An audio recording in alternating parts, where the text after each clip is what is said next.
Godspeed, gentlemen. Let's go. Okay, we are live. I hope, if everything's working. Put a link in the chat and I'll test it on my phone. All right. Yeah, we're live. Excellent. Hi, Roman. Welcome. So, let's switch over to Black Flag.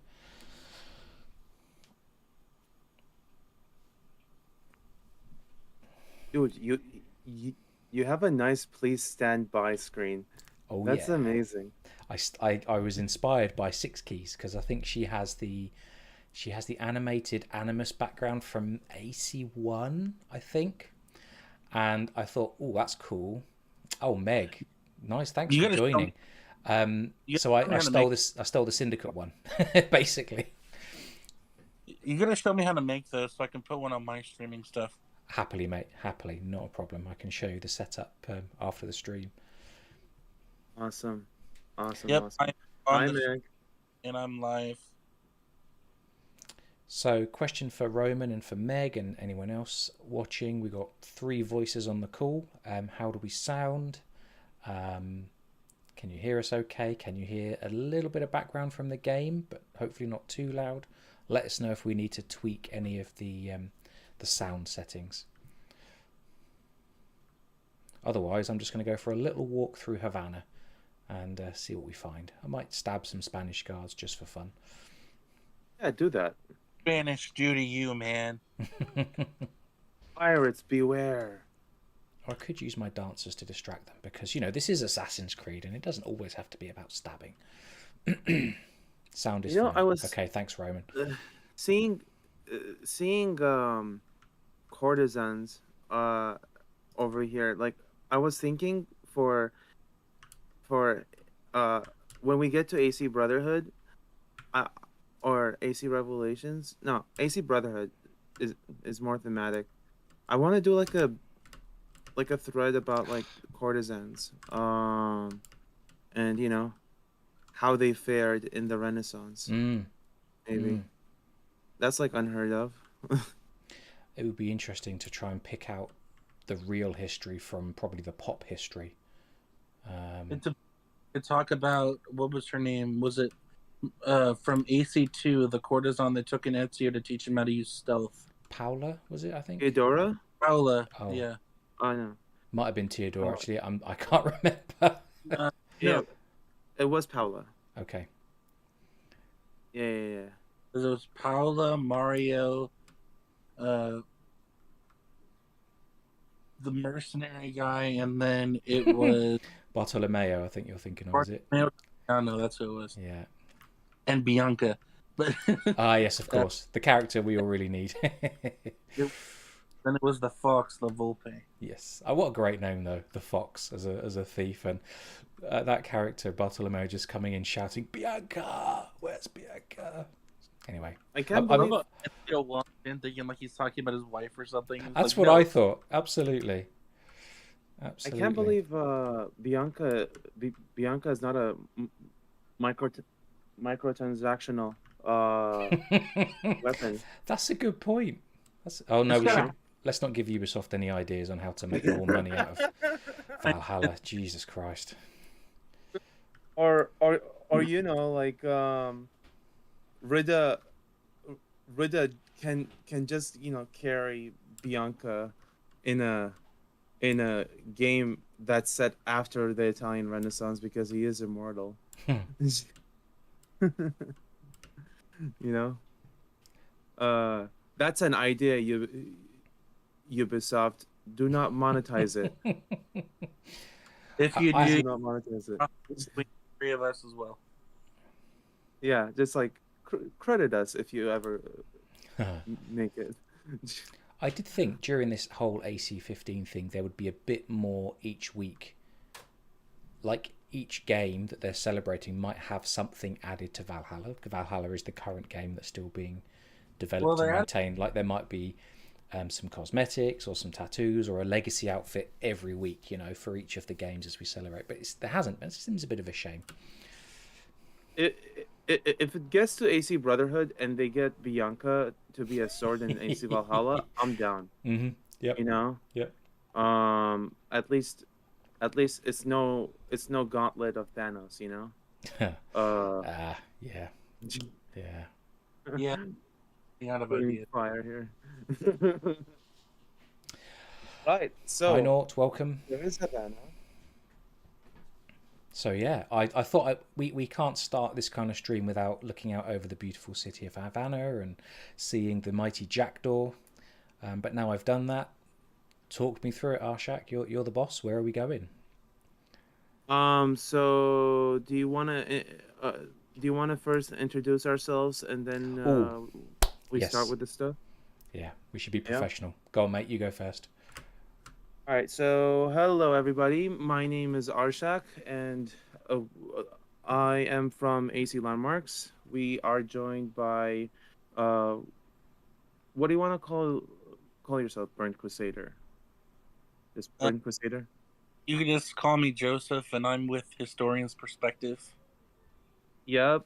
Yep. And I think, of course, this YouTube uh live stream is hosted by the great James Tiddlyquid Oh my God. from Let's Talk Assassin's Creed.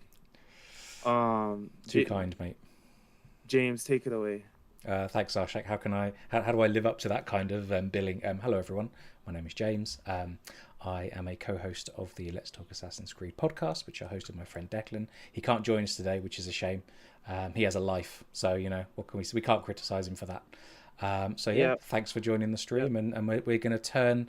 Well, Arshak's been doing this for 3 or 4 weeks with a few other people like Louise and Zark and Ada, and they've been going back through the earlier games that don't have Discovery Tour and trying to recreate a little bit of it. And the streams have been excellent, Arshak. I've enjoyed watching them all.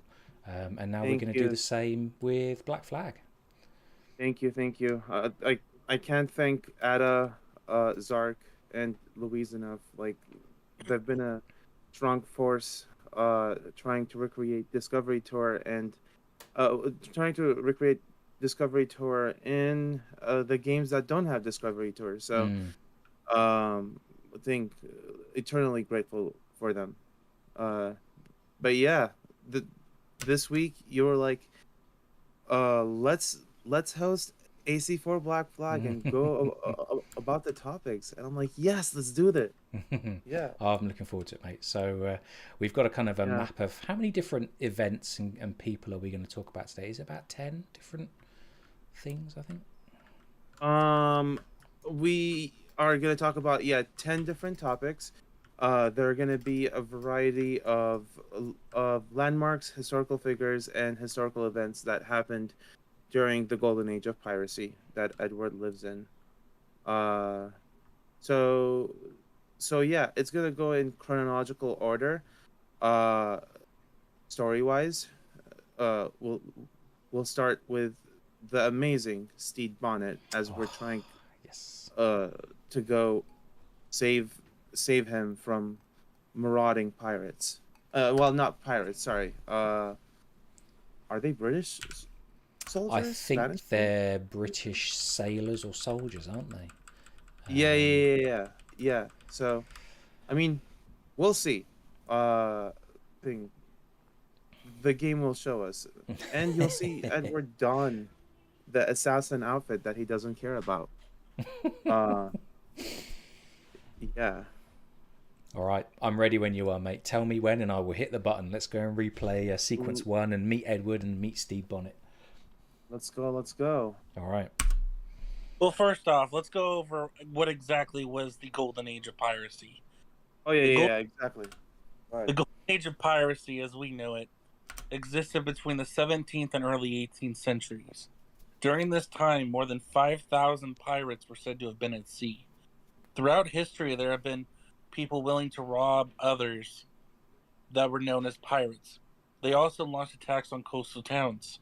Many of these famous pirates, as we'll cover today, as seen through the life of Edward Kenway, flew a flag that became known as the Jolly Roger.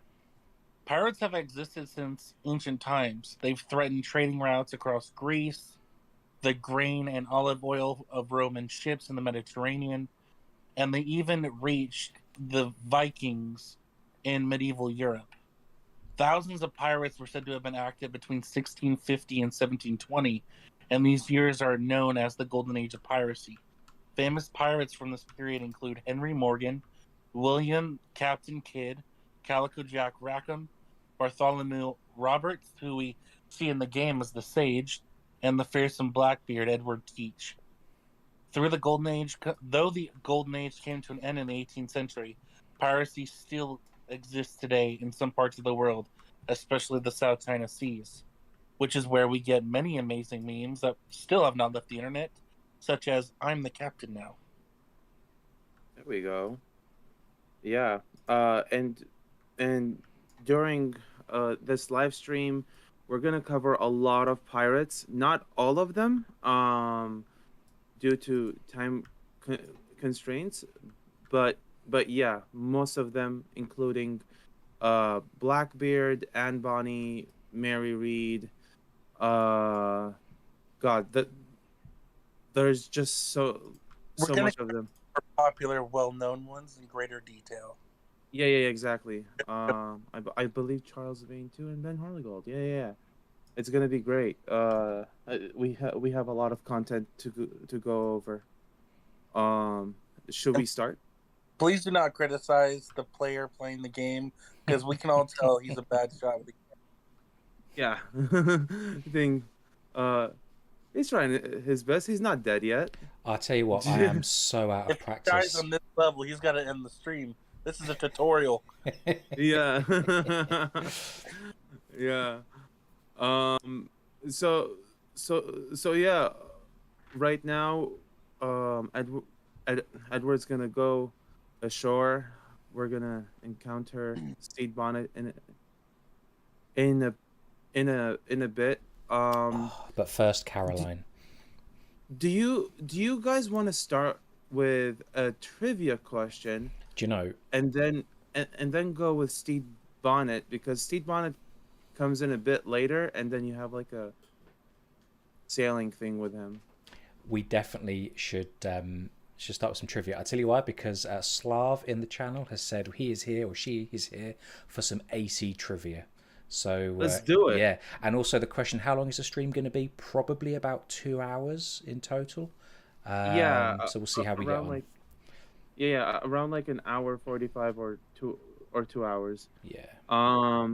Yeah. So Slav, since you are asking for some AC trivia, which Assassin's Creed do you want a trivia question from?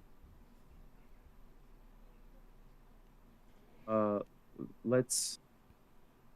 Yeah. So put it in the chat, Slav. Let us know. Hi, Ibrahim. Welcome back. Nice to see you again. Who else has joined? Nortson joined. Hello, Patonki Monkey. Welcome. All right, I've got to swim to shore, so I'm going to concentrate on that, Arshak, where you do the the conversation stuff. Yeah. I can't do two things at once. Oh yeah.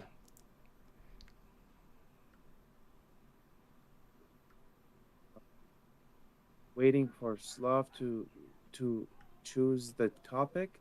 Yeah. Ooh, Origins or Odyssey. Okay. All right. I'm gonna do a coin flip. Origins, is heads. Odyssey is thing. Okay. Tails. Go with Odyssey. Heads or tails. I vote Odyssey. It is Odyssey. It's tails. Yes. All right. Well, we'll go with Odyssey. Let's see here. Odyssey. Let's see. Are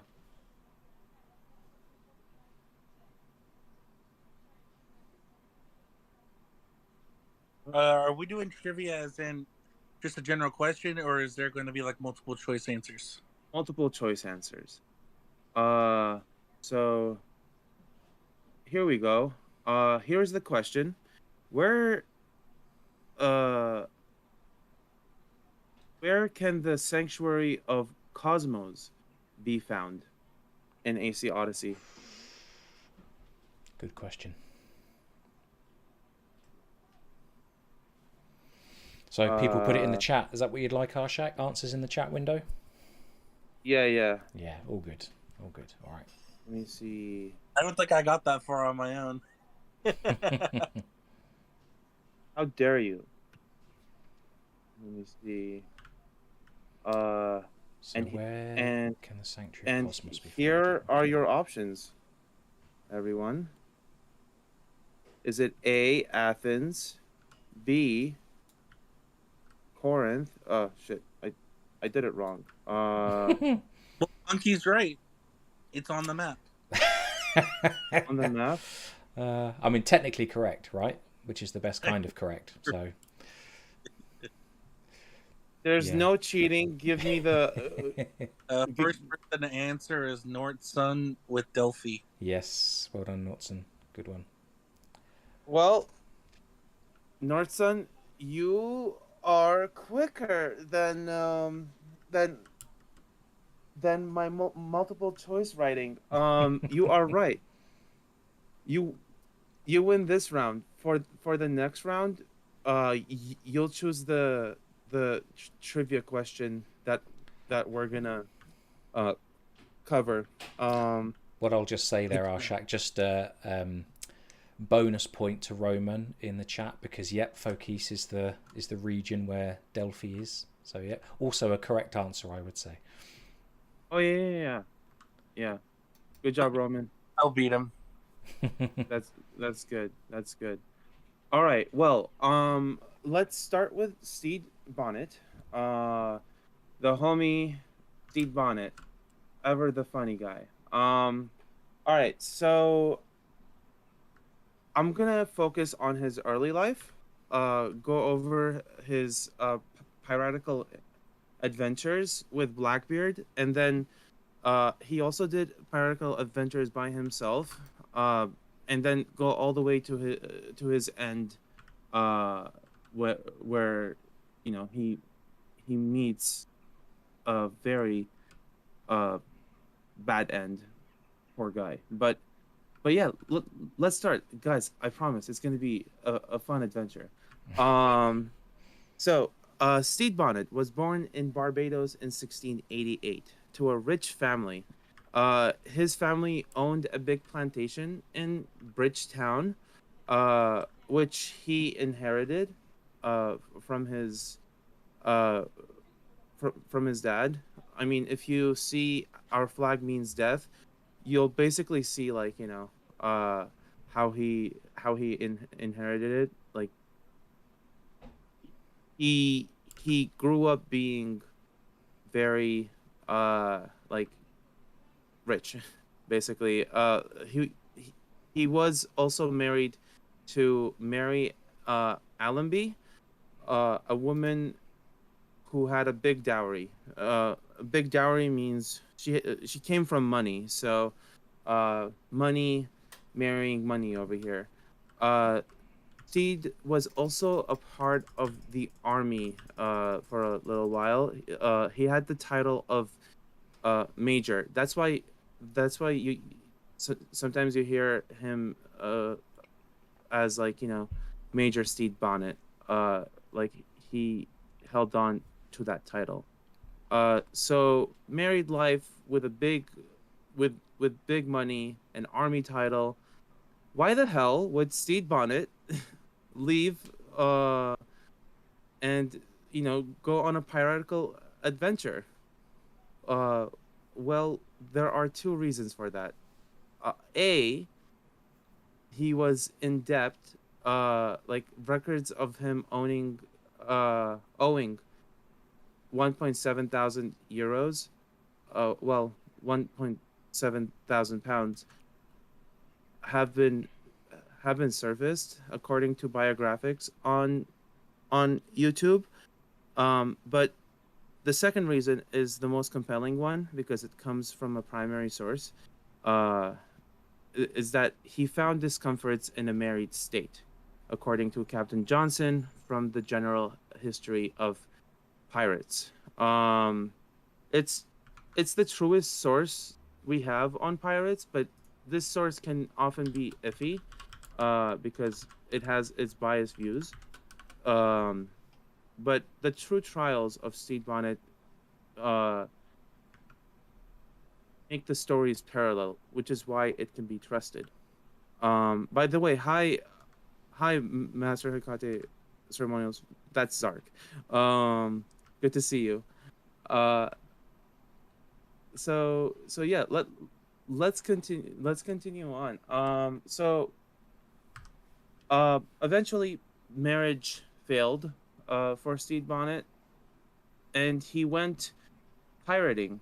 Uh, First, Steed bought a sloop with 10 guns.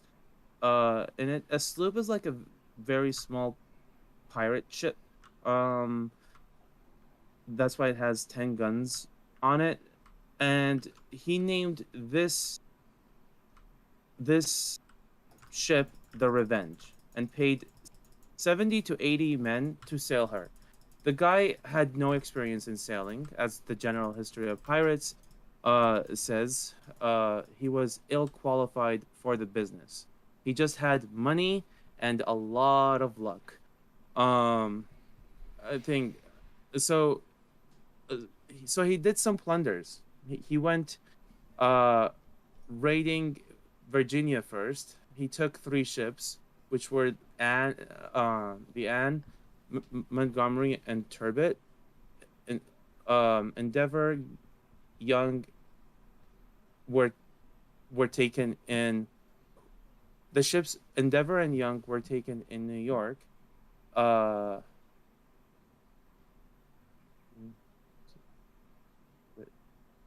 Sorry, I got mixed in my notes. So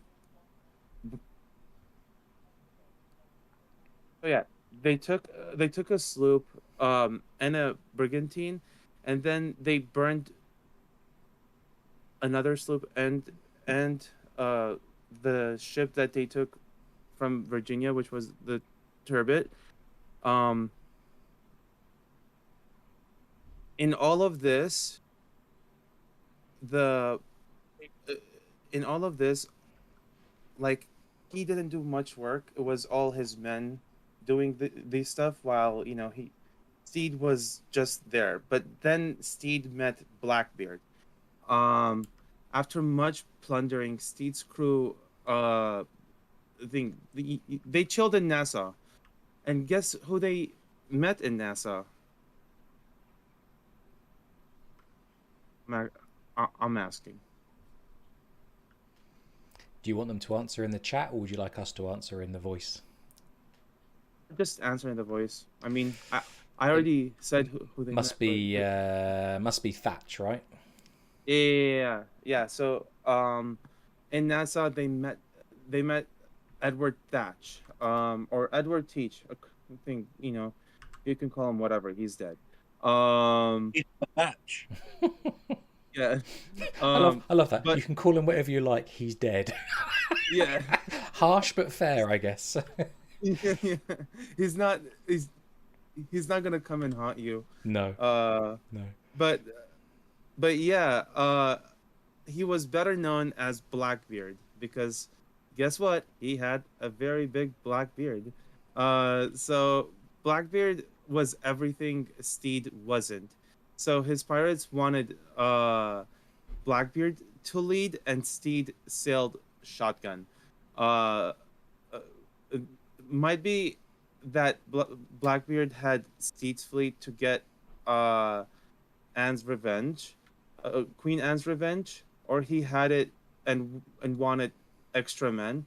But yeah, like this is how he would get Queen Anne's revenge, which we will go over later on. But Steed sailed with Blackbeard and found himself captive, not able to lead. He wanted his ship back, but Blackbeard had to give it to him first. Sources from biographics claim Blackbeard did and set Steed free after winning Queen Anne's revenge. but he did horribly on his own and went back to Blackbeard again. The sources by biographics is debated because it's not in general history of pirates, but Bonnet did end up with Blackbeard for the next part. He met Blackbeard when Blackbeard sacked Queen Anne's Revenge, and both asked North Carolina's governor, Charles Eden, for a pardon. This pardon forgave any piratical actions once. Uh, like, it was basically a get out of jail card um, for them. Blackbeard and Bonnet got pardoned, but Stede wanted to sail and fight uh, legally as a privateer. And since England was in war with Spain, it's possible that for Steed, but he had to legalize documents and make it to St. Thomas from Bath, which was where they were at with Blackbeard. Sadly, Blackbeard robbed him of this and stole his money and resources. Steed vowed revenge on Sorry, I Blackbeard. shouldn't be laughing over that bit, but that is quite funny. Yeah, I know. It's like a thing. It's it's it's probably gonna be on Our Flag Means Death. Mm. Thing in the second season. Like, I can't wait for drama to go between them. But yeah, we're almost ending with the memory over here. But I mean, Steed has a lot of information. Thing. So we'll just go over it pretty quickly. So Steed vowed revenge on Blackbeard, but never got it. Worst, he had nothing to live on, and so this is where his end began. Uh, Steed wanted badly to reach Saint Thomas without breaking rules, so he can be a privateer. But without money and resources to get there, he had to steal, which technically made him a pirate. So bye bye pardon, basically. Uh, so, huh? No, you're all right, mate. You were Carry gonna say on. something? Okay. So Steve was like, okay, so be it. Steed changed his alias to Thomas, and his ship from Revenge to Royal James to sail uh to sail low and pirate on. Uh, he was a badass at this time. Actually, he took down 13 ships in 1718 alone, but he then repaired his ship for 2 months in Cape Fear River. But pirates weren't welcome there. The law caught up to Steed by rumors that, quote unquote, a pirate ship of 10 guns, which was the Revenge, by the way, and 60 men was at Cape Fear River with two prizes. Robert Johnson, governor of South Carolina, hated pirates. Uh, he ordered Colonel William Rhett to take care of them, and so he did. Colonel Rhett, believing he was on chase to catch Charles Vane, actually caught Stede Bonnet. He ambushed Bonnet on the 27th of September, 1718. Bonnet tried to escape, but alas, the river's length stopped both Rhett and Steed. Uh, and in a fight, Steed lost and was imprisoned. Uh, Bonnet was tried for 3 days and sentenced to hang. He pleaded for mercy. A frightened and semi-conscious Bonnet went to the gallows with his uh, manacled hands clutching a faded bouquet of flowers. This is like what a source says. And actually, this moment was heard about in Assassin's Creed 4 Black Flag. See, when Bonnet, when you are rescuing Mary Reed and Anne Bonny from prison, and you come upon Calico Jack's, remains. Uh, Before you do that, two soldiers are talking about the death of Bonnet. I think it was heard in AC4 in like basically a gameplay. So that's a cool fact. Also, Stede's Bonnet, uh, Stede Bonnet's trial, in the general history of pirates reads as this.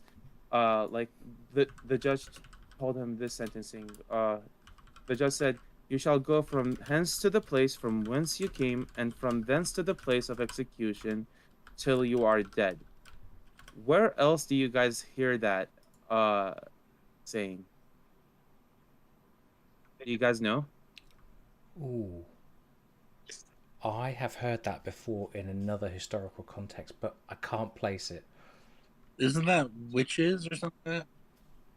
No, it happens in Assassin's Creed somewhere. Chat, Oh, do you know? Say- AC2. They don't they make a reference to that right before the death of Federico, Petruccio, and Giovanni? No, no, no, no, no. This exact same quote was used somewhere in AC4 Black Flag. Which one was it? Oh, is that where you save the pirate and you shoot the rope? No. I'll give you a hint. It happens in a prison.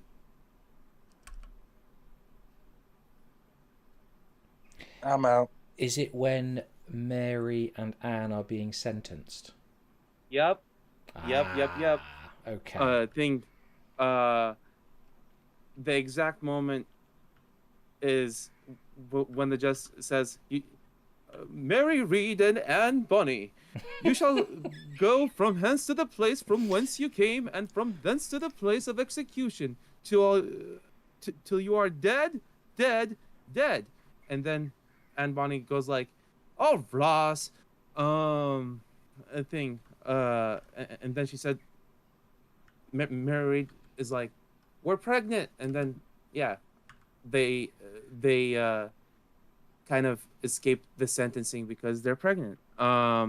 But yeah, this is where Darby pulled that saying from. Like it was like Stede Bonnet's execution where he pulled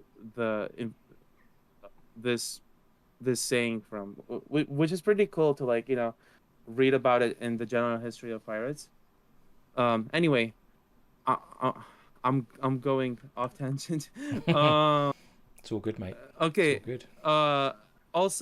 Also, when Edward and Stede Bonnet talk about when Edward is about to go and infiltrate the Templar Grandmaster's house, and Stede and him have like a chat. In that, Stede Bonnet, he talks of a big plantation that he had in real life. Also, Bonnet makes a comment about his wife watching him through the skull device. That's in Assassin's Creed 4 Black Flag. It's funny since he fled from his wife in real life to go pirating. So imagine if his wife was like watching him. So yeah, that's a cool fact. And if you guys were with us with the memory in AC4 Black Flag, you meet Bonnet with his dead captain, confirming that he's no sailor, just like in real life. And Bonnet talks about family stuff waiting for him at home when he's about to leave Edward the first time that you see him in sequence 2, proving his normal boring life. Like he was kind of sick of it when Edward told him like join pirating, and then he's like, "Oh yeah, let's join pirating." But yeah, by the way, Bonnet in real life went with many aliases to cover his tracks. It's funny because he comments he comments on Edward's alias, which was Duncan, but in real life, one of his aliases was Edwards. Uh, y- yeah, so I found that funny. Um, yeah, that's about all the things I have on Stede Bonnet. All right. Very good, mate. Yeah, Very yeah, yeah. good. I learned some good stuff there. Yeah. Uh, a lot of people have joined us. Hi, everyone. Sorry, I was busy uh saying facts about good old Steed over here. Hi, T Mac. Hi, Wolfie. Good to see you over here. Um, do you guys want to go over another historical trivia, or should I ask a question, a historical question for like the giveaway, or should we do that I like think we should do the on the? giveaway a little bit later, but I definitely think we need a trivia question. Wait, Okay. right? Let's do it at the halfway point and at the end. Okay, Yeah. got it. Good idea. Cool. All right. So, um, what am I gonna say? Who won last time? I think it was It Nordson. was Nordson, yeah. Yes. Yeah. So Nordson, which Assassin's Creed title do you want a trivia question from? Let me know so I bring it up. Which AC?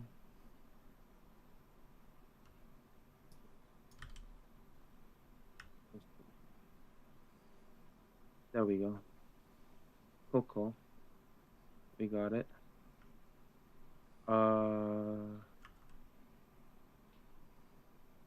Yeah. So what are we doing right now? We're Nordson just says, sailing? I'm just sailing because sailing in this Origin. game never gets old. God, I love sailing in this game. Yeah. Let me see. Nordson Origins, says you say. Origins, yeah. Let's see here. Hmm.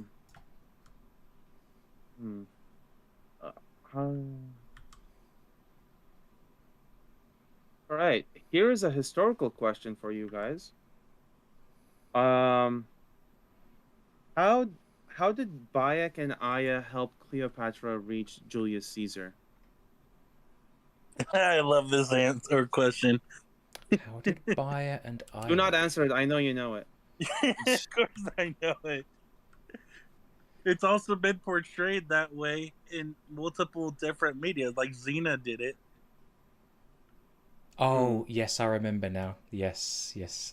Took me a minute to understand the question, but I'm ready with it. I'm just going to do some harpooning while we wait for people to think about the answer and put their answers in the I should chat. have done I should have done a thing about harpooning in the Pirate Age. Damn. Escape. Not the correct answer, but No, not the correct answer indeed. and by the way, when we get to the giveaways for everyone watching, please only go for it if you don't already have the prize, because you don't need two of them. Yeah. Exactly. They hid her in the car. Oh, okay. So I'm gonna give you guys the multiple choice here. So how did Bayek and Aya help Cleopatra reach Julius Caesar? Did they wrap her in a carpet, or hid her in a cart full of wine containers, uh, or by announcing her as the real queen of Egypt and requesting an audience, or by disguising her as a high-class prostitute with 2 servants? Okay, the trick to that is all of them are true. I'm sorry.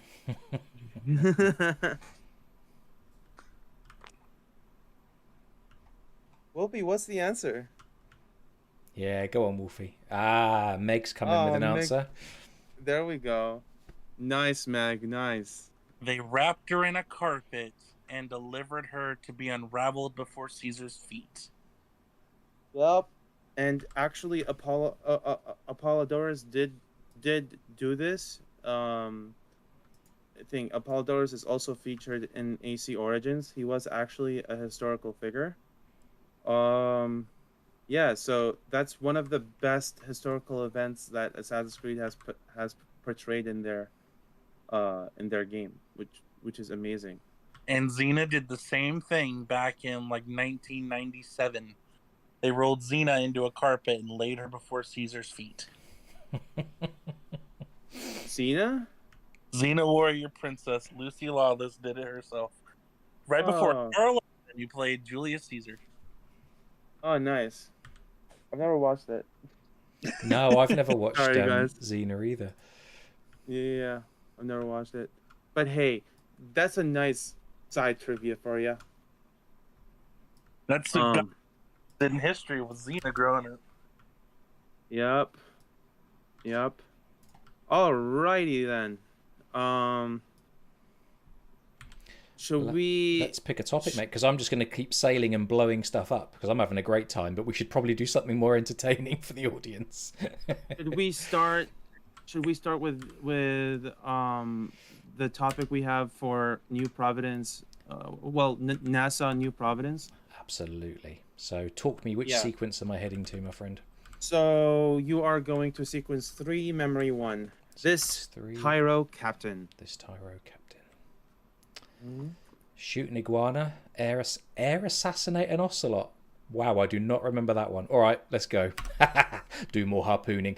Perhaps later, Wolfie. As the opportunities present themselves, we should do some harpooning. Let's do it. Let's see here. Oh, and as Wolfie said in the chat, would love to have seen the carpet unroll. She would have been quite dizzy. Absolutely. That would be quite funny. It was kind of unrolled, but the whole animation was not shown due to animation. That would be a pain to animate, wouldn't it? Yeah. Yeah. Yeah. Oh, Ade. Oh, gotta love. I love Ade. Yep. Yeah. By the way, you guys, if you want to know more about Stede, check out the Twitter thread by AC Landmarks and Stede Bonnet, which will be reshared today once he finds it.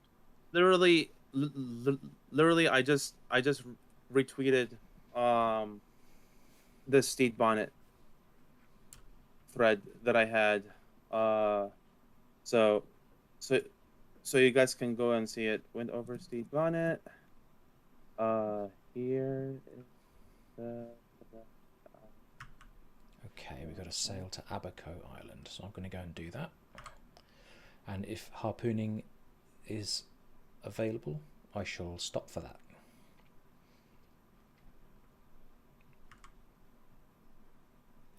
Yeah.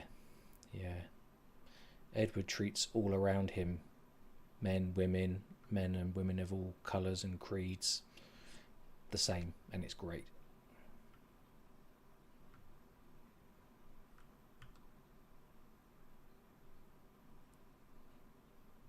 There we go. I just retweeted it for you guys. All right, so this topic is going to be much shorter than Stede Bonnet because, I think it's just going over a landmark, which is Nassau. Are we going to Nassau? Is this the right memory? I hope so. I have no idea if this is what you have in the notes. So. Yeah. I'm going to go and do this thing on Abaco Island, and then I think afterwards we may sail to Nassau and drop anchor there. But hey, if there's a Black Flag expert in the chat that wants to confirm, that would be great. Yeah, we're trying to reach Nassau and meet Blackbeard. So I think this is the right memory. If not, it's fine. Yeah. We'll just go. Joseph, were you saying something? What was that? Were you saying something? I said this is not the mission for Nassau. This takes you to the lone island the where you hunt down, where it teaches you about hunting and gathering. Is it the next mission? It might be next mission or two after this. We might have we might have stumbled upon the wrong mission then. James, can Well, can what we'll can do you then? see can you see the next memory? Yeah, one sec. Yeah. So, sequence 3. I'll make my usual apology to anyone listening. I do have the loudest keyboard in the world. I'm sorry about that. Now hiring. Edward must round up a proper crew for his jackdaw if he hopes to be a successful pirate. Prizes and plunder. Learns the basics of plundering ships from Benjamin Hornigold. Raise the black flag. I think it's in now hiring. I think. Now hiring is a Nassau All right, mission. Yeah. let's go. Yeah.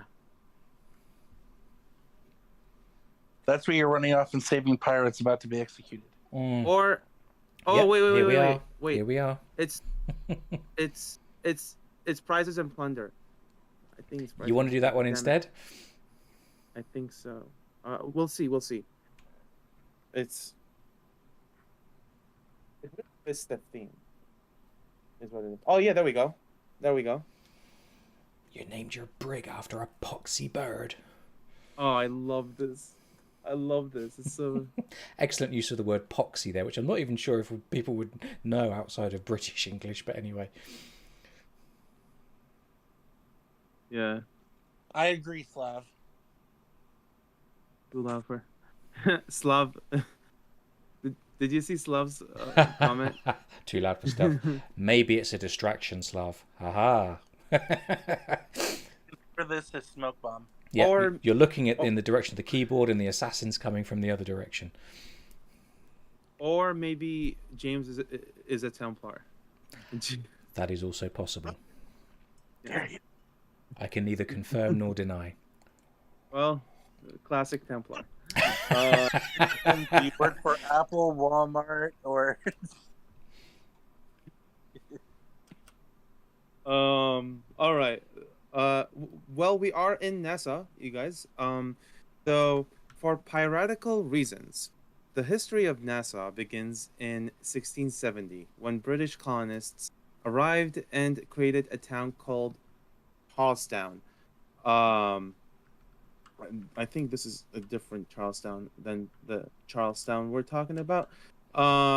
Which became a base for privateers and buccaneers in the wars with Spain that was fought in the same time. Later, Charlestown was renamed into Nassau as the new king of England, William of Orange, was a member of the House of Nassau. Nassau was a strategic place to hold onto, as it was a natural harbor with shallow waters, unsuitable for heavy frigates and men-of-wars. But it could occupy up to 500 ships, the kind favored by pirates, and was perfectly situated for raids on merchant ships passing through the area. It was also a great place for fresh water, timber, fruit, and wild animals for hunting meat. The first time a pirate came across Nassau,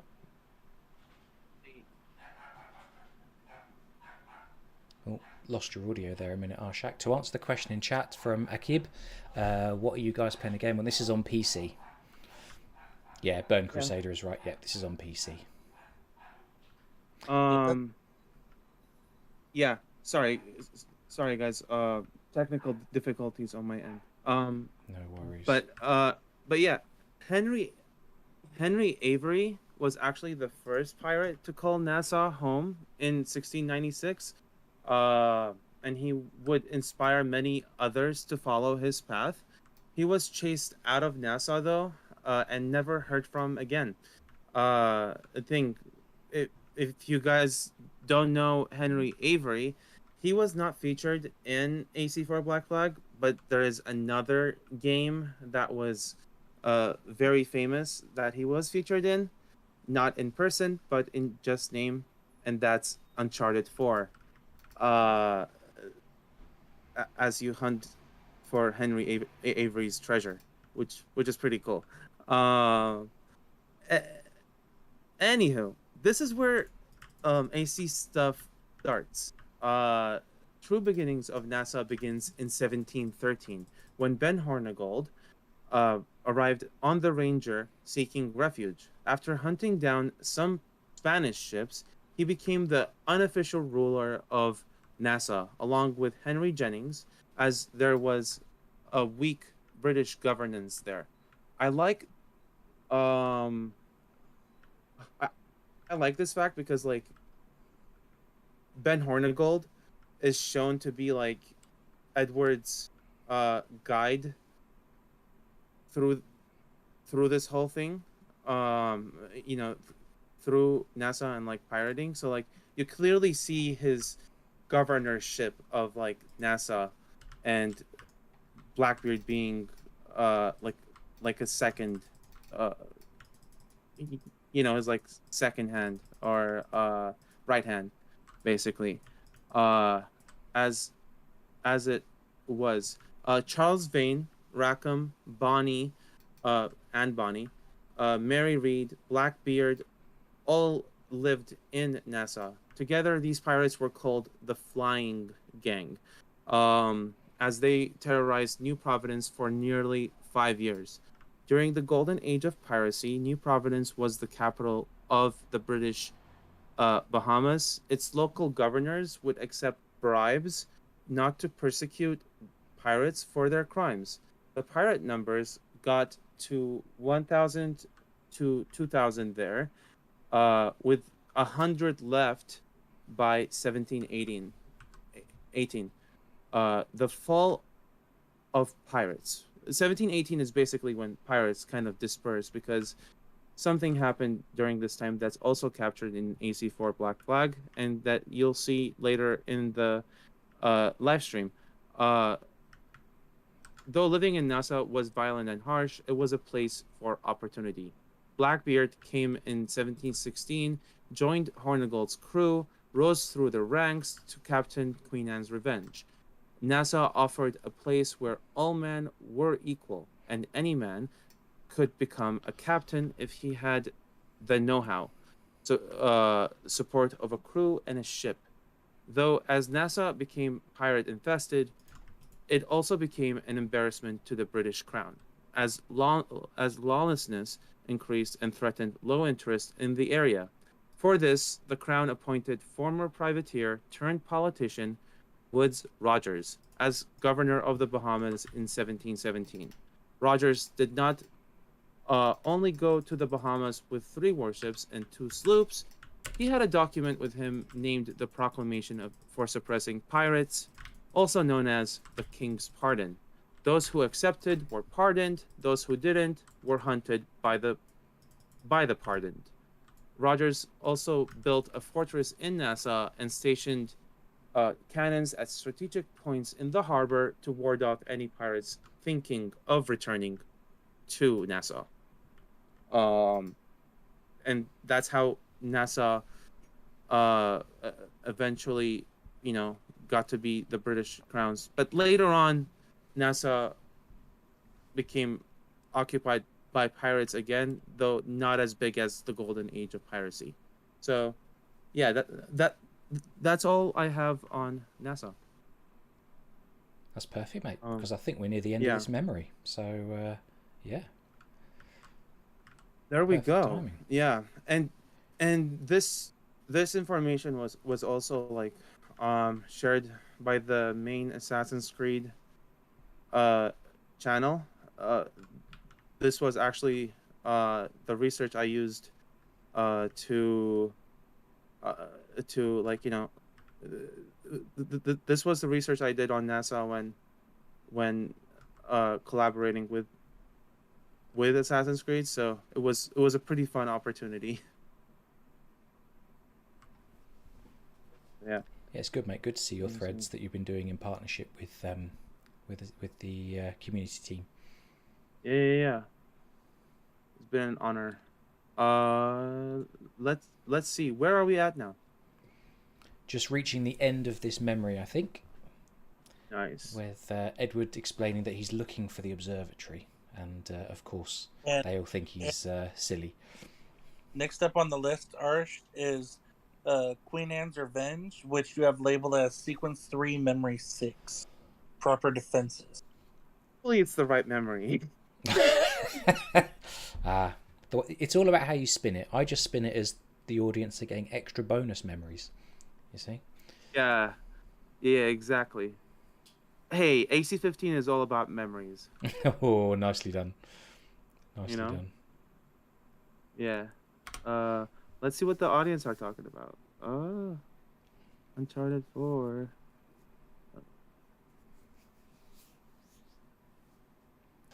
So Akib was asking what we're streaming from, and we're streaming from PC. Interestingly, the NVIDIA overlay doesn't tell me the frame rate. I wonder if that's because the game is older, so it can't get that data. But, Well, if anyway. you're live, based on your settings, it either auto adjusts to 1080p 60 frames, 30 frames, or you can go up to 4K 60 and 30. But I think OBS primarily has a 1080p 60 FPS standard. So Yeah, that's the stream. Yeah, that's the stream setting. The game is I've reduced the resolution down to HD just to reduce the overall demand on the machine. This is nice. I think whatever I'm seeing in front of me is like pretty HD. Yeah, it looks good. Yeah. I play games in 4K, but I tend to stream them in 1080p. Yeah. So, the thing.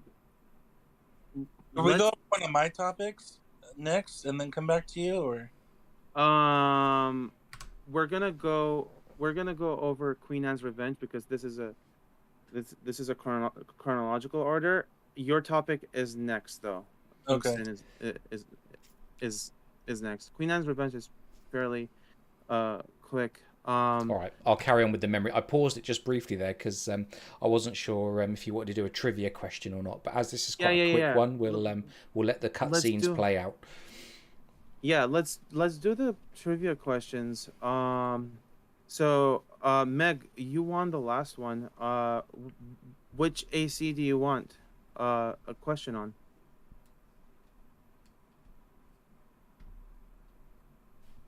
Let's hope that Meg is still watching and not fallen asleep because it's very late at night where Meg is in the world. Yes. Like Meg is usually awake at this time. Yeah, she's a very dedicated fan. Let's put it like that. She's always always here for the streams.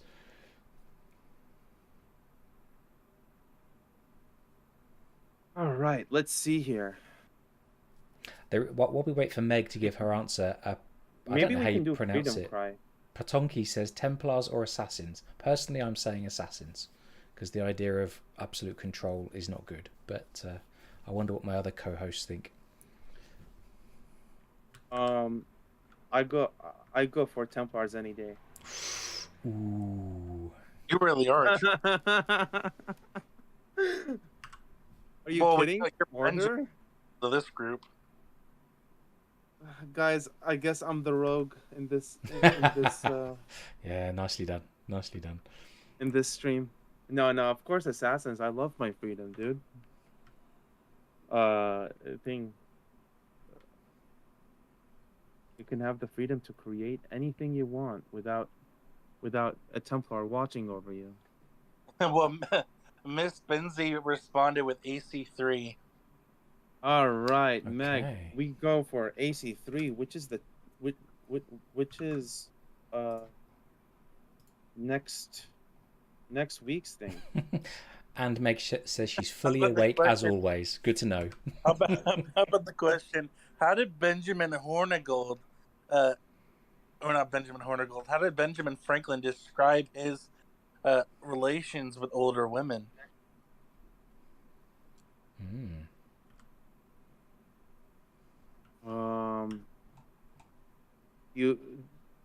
Do you have a multiple choice for that? I guess I could come up with 4 options. Yeah. Come A, up with four options. he described them as delightful and experience. B, what would be the right way to say this? Try to say that in a polite way for YouTube. Hey, we don't want to get banned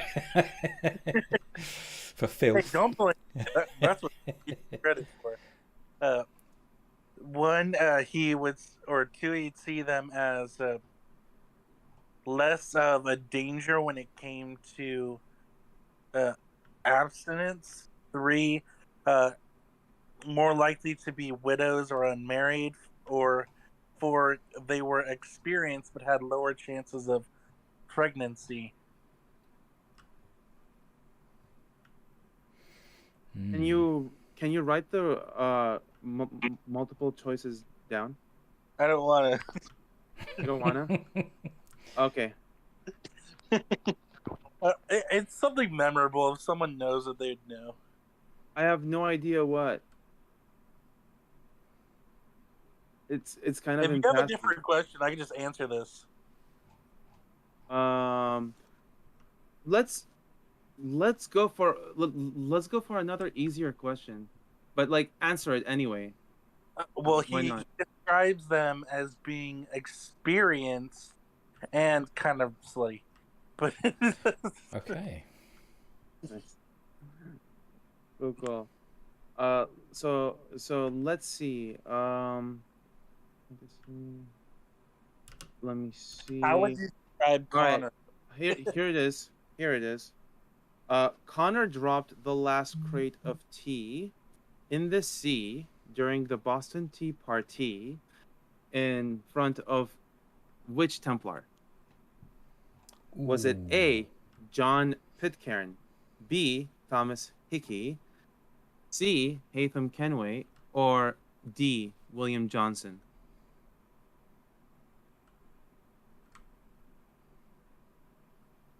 Where is Charles Lee?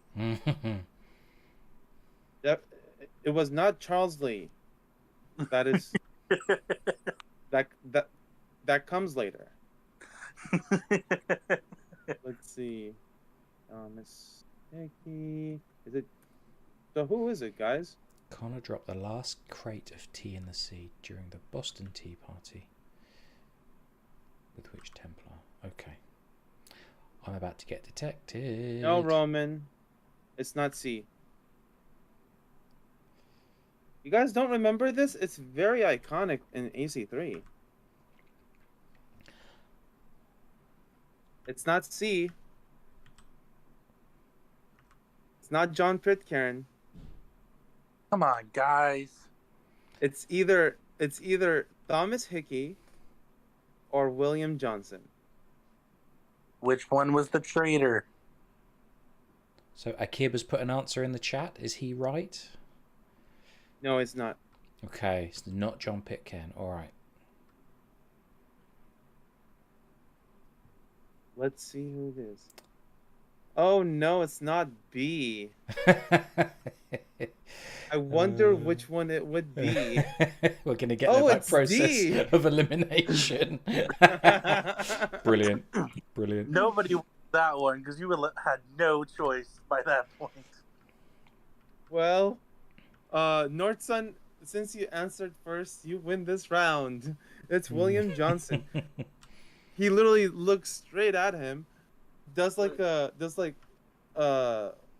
face like you want this tea? No, I dropped it.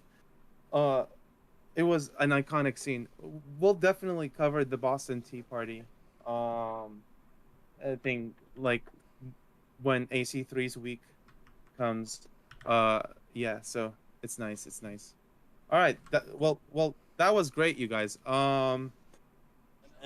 So yeah, Norson, you'll be able to pick the next question. But onto our research for Queen Anne's Revenge. This will be a very fast one, I hope. Okay, so Queen Anne's Revenge. It was once known as La Concorde, a a privateer commissioned. Uh, it was a privateer ship commissioned by the Crown of France in 1710, which departed to hunt down English ships in the Americas. It was likely stolen from the Netherlands in 1718. One of Blackbeard's captives said that she had a Dutch look about her. Uh, she weighed 250 tons, had a strong oak end hull, and a sleek build, allowing for outrunning. Capture it, it also used to serve as a purpose to capture slaves from England, Portugal, and Netherlands. When the war was over, she was purchased and made into a slave ship. Africa, it went from Africa to the Caribbean. She was used for human cargo, unfortunately. Eventually, they came across two sloops. Aboard one of them was the man himself, Blackbeard. They Blackbeard terrorized them. In 1716, Blackbeard was apprenticed to Benjamin Hornigold. Hornigold used to hunt merchant ships around this time, and in late 1717, they came upon La Concorde near the island of Martinique, pillaged it, and made Blackbeard captain. Um, You're a bachelor. so yeah.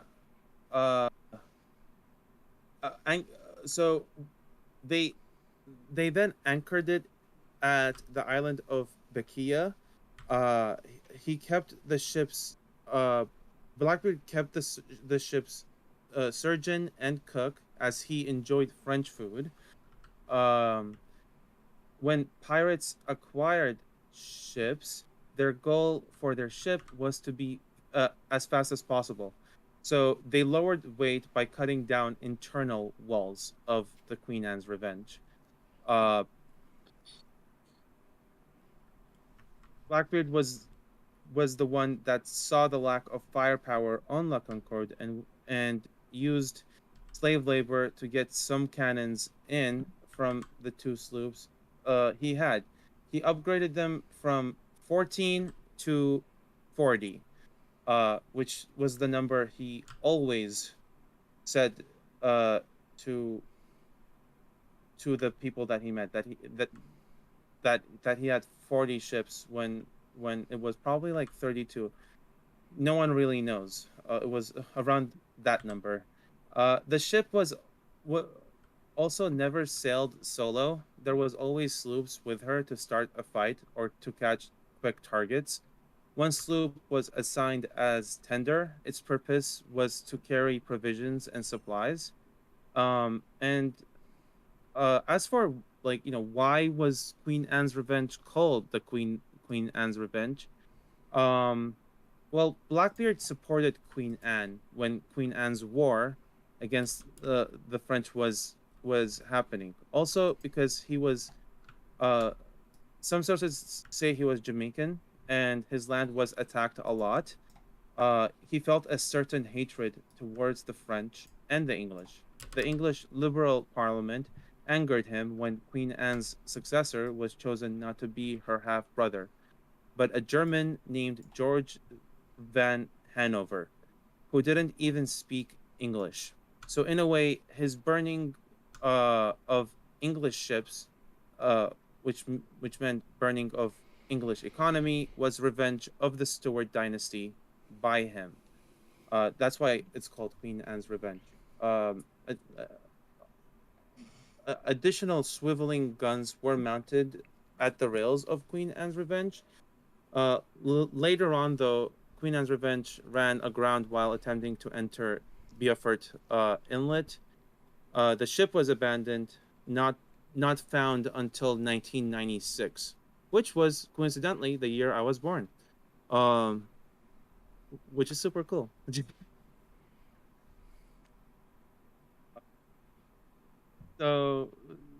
so so yeah, that was Queen Queen Anne's Revenge. Oh my god, Blackbeard is so amazing. And it's right about where the memory ended. That is, I mean, we almost planned that. That timing is perfect. Nice. Amazing, guys. Woo! Okay, so anyone else could have focused on the fact of how casual Blackbeard was when he was getting hit by mortar fire? Just chilling. He's just cool like that, Joseph. All right, for the next one, just head to Kingston and explore the city. There's no specific memory. All right. There is. Oh no, we did. There, We did suggest a there memory, is didn't we, one. for this one? Yeah. It's called Sequence 5, Memory 3, Unmanned. Okay. A good one. Yeah. We've got to Yeah. replay that one anyway, just for Mary. We Yeah. are about 1 hour into the stream, so do you think it's a good time for giveaway stuff? Yeah, let's do the first giveaway. Yeah, sure. Let's see. I'll wait before I start this memory until we've done that giveaway. So guys, here's how the giveaway will work. I'll ask a historical question about the topics I just covered, and when you answer it first and right, you win, and you just gotta DM me on Twitter on like where you live, the US, Europe, or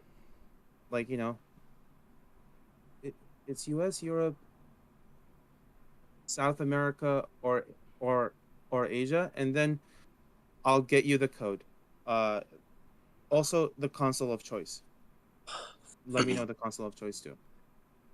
So yeah. Let's see. So the question is what was Stede Bonnet's first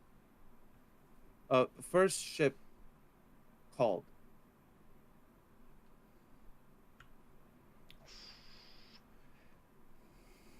Is it A, the Ranger, B, the Adventure, C, Revenge, or D, Queen Anne's Revenge? And just to clarify, you want people to send the answer to you on a Twitter DM, yeah? No, Twitter... if they get picked here, they'll reach out to No. Gotcha. I want them to send it over here. Okay. And then just shoot me a Twitter DM. So Petonki Monkey answered it right. It is the Revenge. Good listening from you, Petonki Monkey. Congratulations. You win the first Assassin's Creed Valhalla Ultimate Edition. It also comes with the season pass. So yeah, good job. Nice one. Glad he was listening because I wasn't. Huh? So I'm glad Potoki was listening because I wasn't. How dare you, sir? I did a lot of research for this. But yeah, Patonki Monkey, if you do you have my my Twitter DM? If you can shoot me a Twitter DM of where you live, so it would be the US. Twitter or Instagram, it's the same name on either, whichever is easier. This is the tag for. Yeah, if you have Instagram, Potoki, you can hit him up there as well. Yeah. Twitter or oh, okay, or Instagram, if you have it.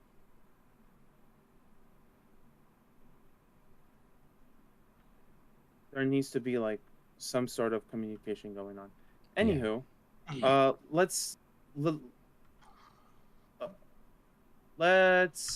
go over Kingston, or should we do a trivia question? Do trivia while I just go and get set up for Kingston. Okay, got it. North Sun, are you still here? I want an Assassin's Creed cooking have topic. Instagram either.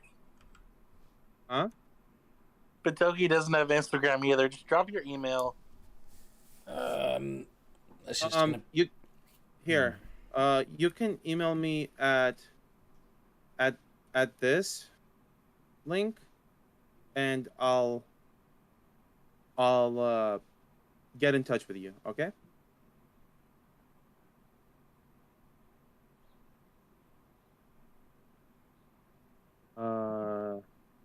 Message.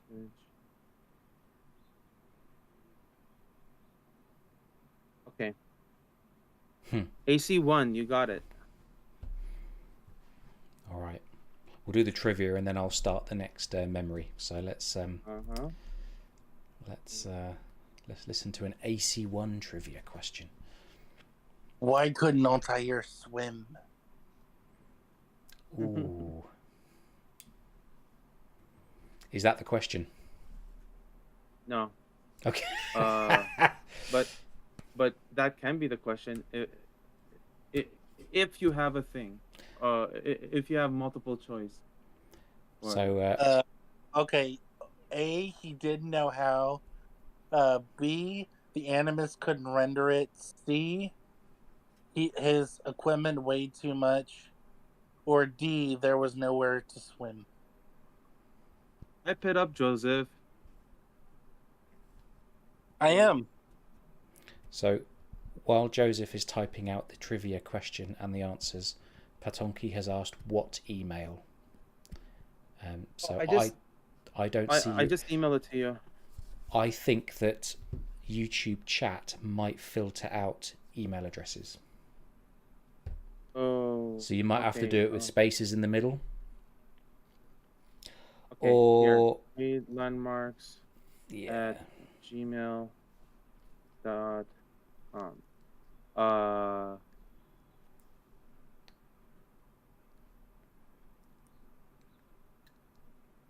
Do it with no spaces. Do you read it? Okay. No, it's not. It's not showing for me, mate. Seriously? Yeah. Oh boy. How else can I get in touch with Patonki Monkey? Patonki, do you have Discord? Let us know in the chat.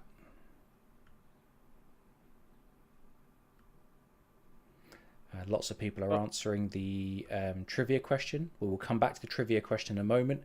We just got to work out how to stay in touch with Patonki. Patonki also got the question right first. Yeah, exactly. Patonki, you win the round. Animus couldn't render swimming. That is true. Good job. You are winning a lot of stuff, Patonki. Fun fact, Animus actually means in the Latin either soul or mind. I didn't know that. That's cool. So, Patonki, you have Discord, right? AC Landmarks has a Discord that they share with us at Let's Talk Assassin's Creed. You can join the Discord, and then you can get in touch with Arshak and Joseph that way. Now, you're going to ask, what is their Discord? There is a link in this YouTube channel. So in Let's Talk Assassin's Creed YouTube channel, you'll see a link to our Discord. It's just a small Discord that we share, and you can chat to us in there. And maybe then DM Arshak rather than putting your email address publicly, but at least you'll be able to get in touch with us through that route. Yep. We really want to work this out. Yeah. Let me see. Alrighty. Should we go over Kingston? Yes, memory time. Sequence 5, memory 3, unmanned. Mm-hmm. Ready when you are, my friend. Joseph? Yeah, I'm still looking at the boat, so... Yeah, it'll be starting in just a few seconds. I think the stream is about 5 or 6 seconds behind what you see to what I see. Joseph, it's not a boat, it's a ship. Exactly. And what is the difference? Who are you, Jack Sparrow? Such a pretty boat. I mean, ship. Uh, we arrive at Mary Reed. Alrighty then. All right. Kingston is the capital and the largest city of Jamaica. It's located on the southeastern coast of the island.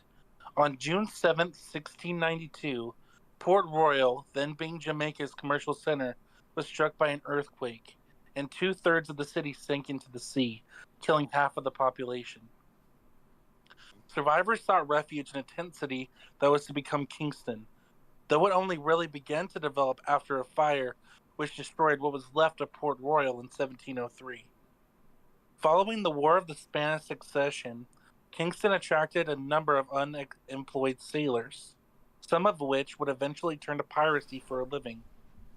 Charles Vane, in particular, was known for roaming the docks looking for work, until he was hired by Henry Jennings. As slavery was an important component of Kingston's economy, plantation fields and their respective sugar mills were common both within the city and outside of it, with some of them encompassing large amounts of land. A select few grew rich from the practice and built themselves imposing and luxurious manners. By contrast, the rest of the city's residences mostly shared the same plain outlook, being a two-story building constructed out of wood. Most of Kingston's citizens were of English persuasion, though due to the slave trade, the city also housed a large amount of people of color, many of which walked the streets freely. While the wealthy could afford fancy dresses and coats, the other residents' attire tended towards the plain and practical. Slaves, especially those who worked the field, were usually dressed in drags. Notable landmarks in Kingston include Lawrence Prince Manor, the parish church, and a large windmill located on the hill overlooking the city. The city also has several watchtowers to detect potential piratical activity as soon as possible. This is one of the few places where they had specific towers that were on lookout for pirate ships to avoid attacks, which you would come to expect after all the damage that happened in Kingston and Jamaica. Nice. I talked way too fast. I already ran out of material. It's cool. No worries. It's cool that like Kingston was like kind of ready for like pirate attacks. Like I didn't know they were they they they were prepared for like pirate attacks with like watchtowers built and stuff like that. Um, like I would have found more information on what they actually did to prevent pirate attacks.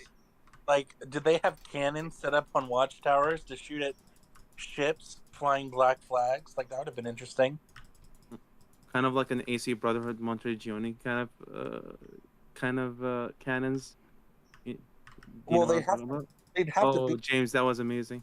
I'm like, Montergione was nice, but those were some thick cannons. You were not going to put those on a basic watchtower, which most likely would have been made of wood, like what you're playing on right now, because having to build stone watchtowers would have been incredibly expensive at the time.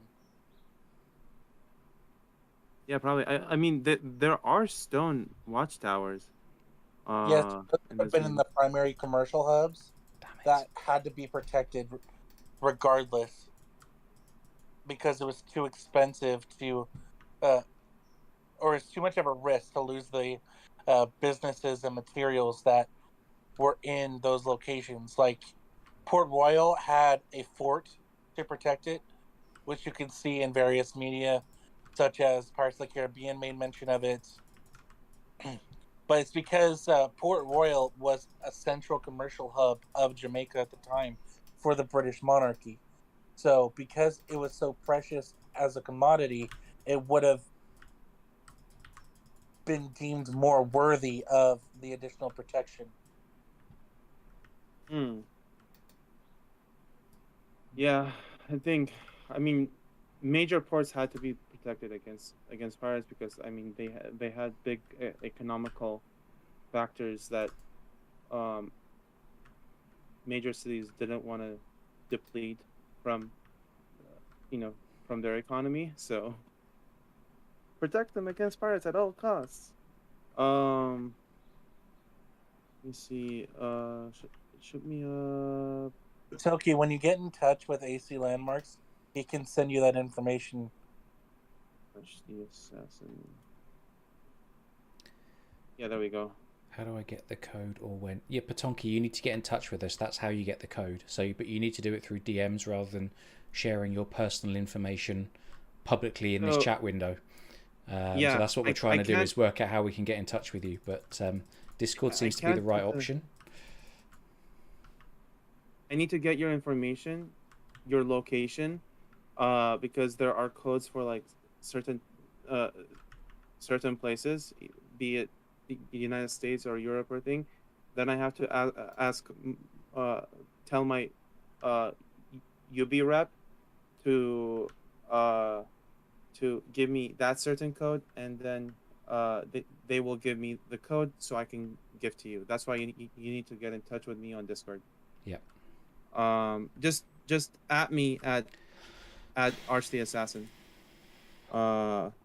Basically, or if you want to shoot me a direct message on Discord, it's gonna be Arch the Assassin.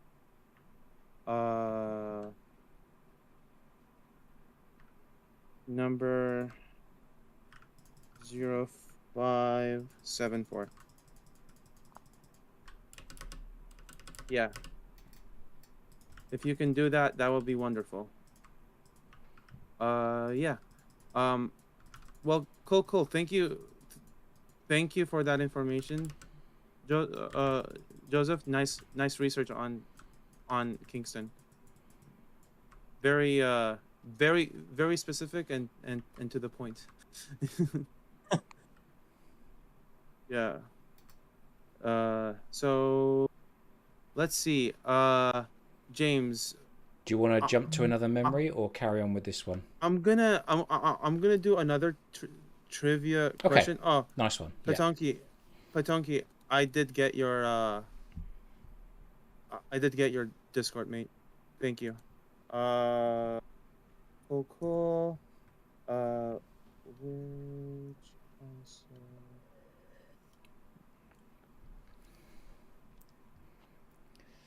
Mary Reed, hiding in plain sight. All good. There we go. Also, Patonki, what's the next Assassin's Creed that you want a question on?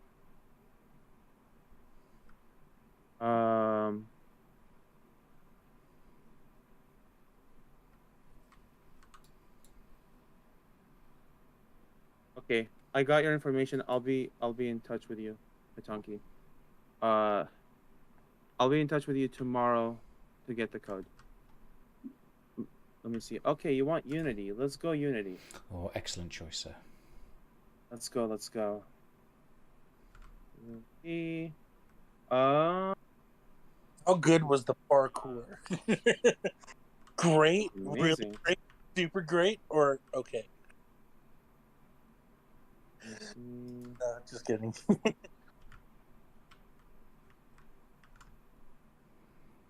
I'm finding the question. Well, in this household, we respect Unity, let me tell you. Okay, so here's the question. With which Templar knight was Francois Thomas Germain obsessed?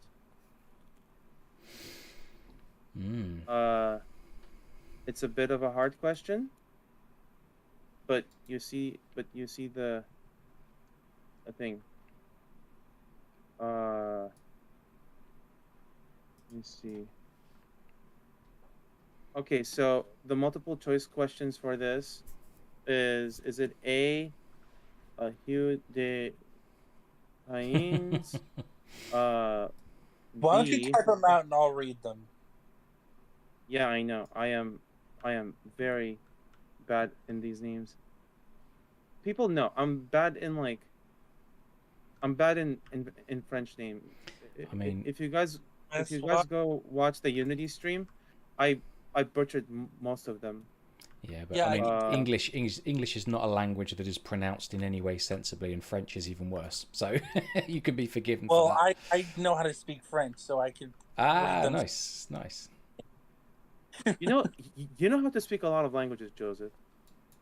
It's only 5.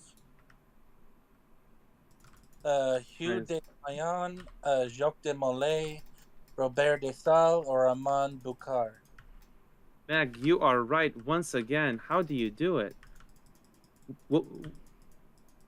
Wolfie, were you gonna answer Jacques de Molay? Let's see here. It's Alright, weird. cool. Almost like we started out on Friday the 13th, 1307. Yeah. All right. Well, since Meg answered, Meg wins this round. Uh, n- next time we will be doing an another trivia. Meg will choose, but Meg, let others respond too. Let me see. Meg's going for a clean sweep, trying to get them all I know, right. right? Yeah, Yeah. yeah. I Don't blame Meg. I appreciate I am out of- appreciate your effort, Meg. You're the best. All right. Well, are we back in normal town now, or I'm are we still on I'm Odyssey? actually being a very bad assassin and basically hacking my way through to Yeah, Lawrence dude, Prince. you've been anything but a stealthy assassin. Oh, I'm a terrible assassin, mate. Yeah, I think.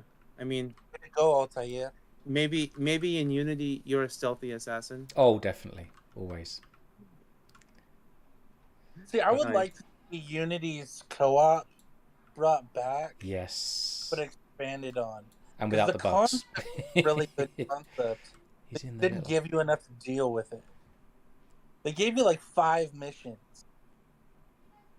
Plus missions? heists. You had heists and you had co-op missions, and Yes, yeah. but they also need I to be love able it. to your own assassin because the whole 4 different Arnos was kind of dumb. Yes, absolutely. That is Absolutely. true. That is true. They needed female options on that one too. I really want AC to make another co-op and actually do it justice. Mm. This time around with like options, and I mean we'll see. It is going to be a live service. Yeah. So hopefully that happens. But yeah. Up next is the King's Pardon. All right. Uh, All right. that we're gonna talk about. It's gonna. I'm going to be a quit great out this topic. mission, and we'll pick I up the mean- next one. I mean, we're just waiting. Let Prince die, man. He's dead. Let Prince die. I'm a There few we seconds go. ahead of you. He's dead. Don't worry. Don't worry. We never Okay, let that all man right, well- survive. Rest in peace, Prince. Rest in peace. All right. Where are we going? Sequence 7? Sequence 8?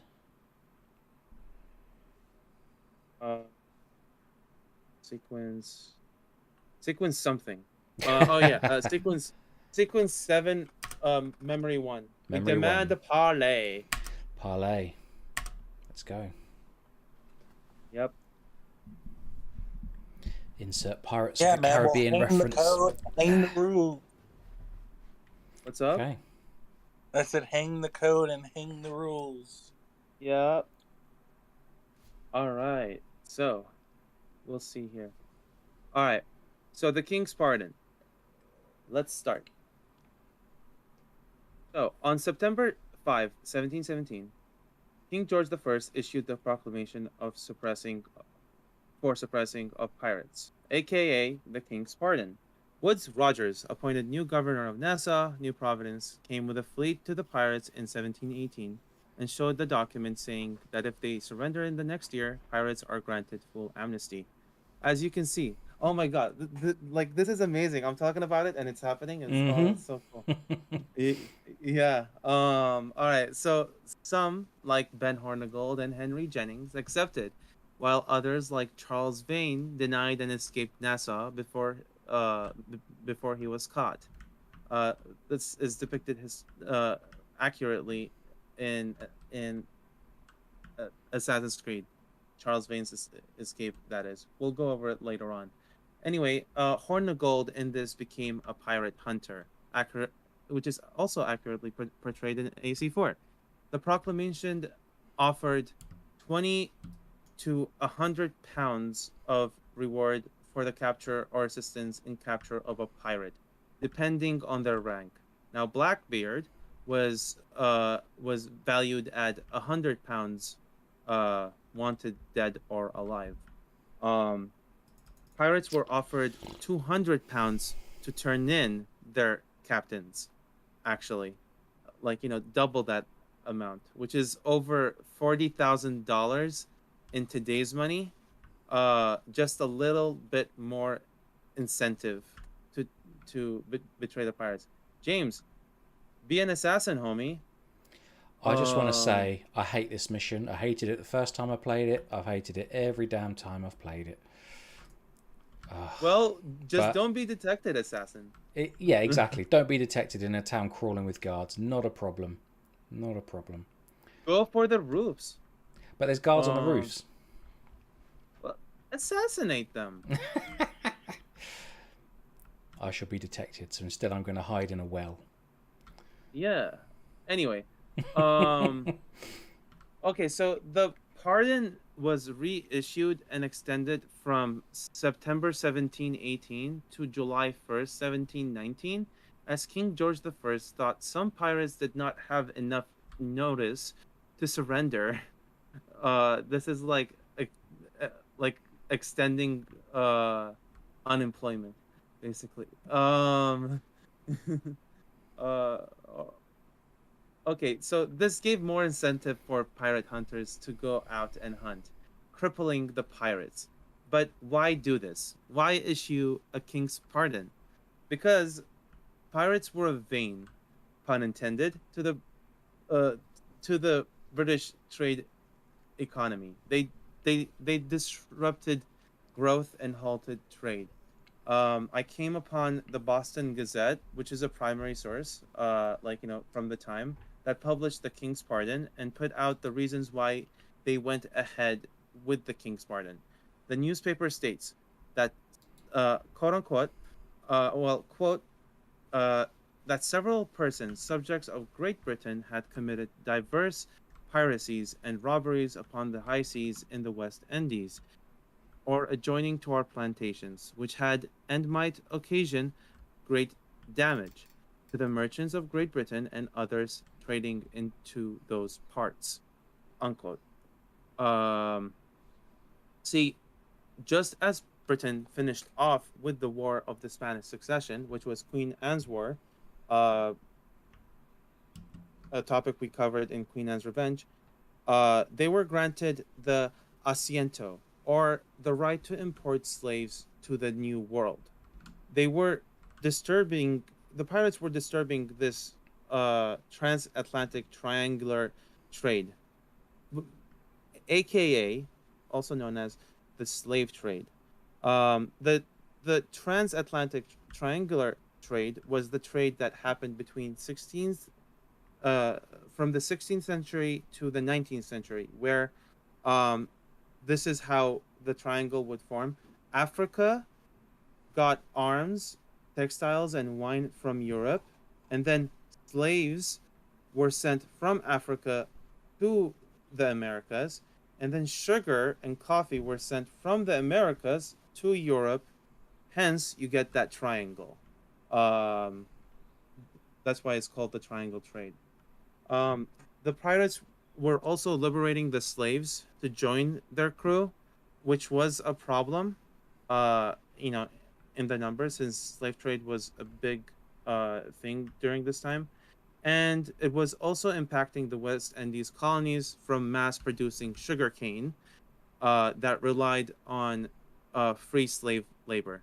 Um, if you saw the Assassin's Creed short that they posted, the video short, um, they did mention that uh, Adewale, actually talks about how he used to make sugarcane um, in boiler houses. Uh, like he came from a boiling house and was turned a pirate, and thence you see him be a pirate in AC4 Black Flag. Um, but yeah, all these factors led to the king's pardon, which uh, slowed down slavery. Well, not slowed down slavery, which slowed down pirate activity drastically, and pirates eventually were hunted down and either killed or pardoned into normal life. So yeah, that's that. Um, that's that's the topic. Are you guys still here? Yeah, just listening, mate. Oh, okay, good, good. A thing. I thought I lost you for a second. No, no. Yeah. Do you All guys have right. any questions on the King's Pardon? Let's do another trivia as we move into Charles Vane All right, and let's get do him it. out of the mission. Meg, what was the question that you had? Good night, Patonki. Uh, thing. I'll uh, I'll get in touch with you tomorrow for sure. Hey, James, go ahead and head to sequence Congrats. memory 2 gunpowder plot. Say again, sorry. Go ahead and move to sequence 7 memory 2 the gunpowder plot. Oh, good. I never want to do this mission again. I've always hated this mission. I Let's go. Oh, yeah, don't do it. Don't do it. You can just like avoid it. But yeah, Meg. I'd say if you had a grenade, throw it right in the middle and then quit. Well, Iris, the king pardoned because like it was causing a major economic issue to England, and back then, uh, like the king's word was like actually valued. Monarchy's declaration was actually valued back then. Like the parliament didn't. I mean, the parliament had like a big hand, uh, but monarchy was also valued at this time. So whatever the king said had to basically, be the law at this time too. Uh, but yeah, I think it was Magna Carta that limited the king's power, right? Magna Am I Carta right, Joseph? was one of the Wait, first, what? wasn't it? Was it Magna Carta that Magna Carta in 1215. Yes, that limited the king's power. yeah, but like in these sort of proclamations, like when you say the king's pardon, that's like it's one of the most famous pardons known in history. Well, its entire purpose was to remove his enemies without killing them, because you'd have to spend so much time and money hunting them down. If they just decided to take the pardon and give up, it would save him significant amount of money as well as time, where his shipping lines and the military ships were avoiding being attacked anymore. So there was really no drawback to his pardon at the time. Indeed. Okay. Uh, So Meg has wanna asked give for the everyone next a game. shot. Interesting. To be AC Revelations and give the most difficult question. I want to all give right. everyone else a shot. Okay. No Cocky. revelations. Okay. The most difficult question, you say? Um, 12. let me see. How many lines of dialogue were in the game? Let me see. No possible way to know the answer. There is. We can ask Darby. Let's see. Uh, So here's the question. Piri Reyes, was a master assassin, legendary admiral, and bomb crafter. And what else? Was he A, a great cook, B, uh, a cartographer, C, a demographer, or D, an inventor? We have an answer in chat. It's That's Burn me. Crusader. Do you go for it? Are you permitted to win? Yeah. This, I just threw up an answer. I didn't even know if it'd be right. Oh, damn it. That's you, Joseph. I didn't realise. You're not allowed to answer. Yeah, Come yeah. on, man. All I remember was a map in the room. That's all I remember. And I figured, screw it, that maker. No, he wasn't a cook. I mean, he might have cooked, but he was not a great cook. That's because he tried cooking with grenades.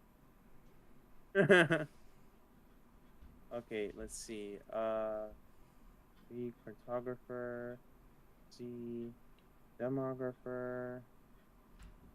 Or D, inventor. No, but it was a cartographer, wasn't it? Hmm? It was a cartographer, wasn't it? I don't know. Let them guess. Oh wait, Iris won. It was a cartographer. No, I won, you asshole. Hey, language. Oh, yeah, you're right. But Right.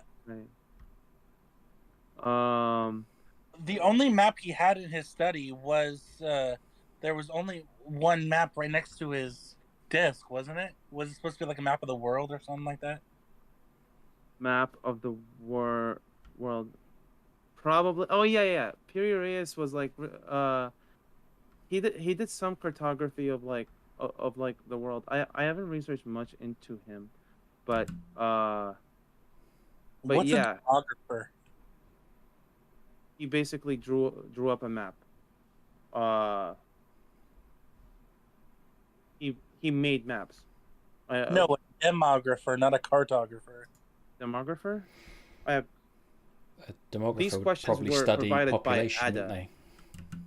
A Yeah. demographer would study populations, people, like demographics. Yeah, it's an expert in the study of statistics relating to the changing structure of human populations. Oh, that's So- just a statistician. Yeah. I never knew that. Right. All right. Well, good job, Iris. You get to choose the next trivia question. All right. So should we get Okay. on with the next topic? Let's do it. Just to answer Wolfie's comment in chat, yes, Burned Crusader did say Mapmaker first, but Burned Crusader is Joseph that you are listening to. So he should not have taken part in this contest. I know.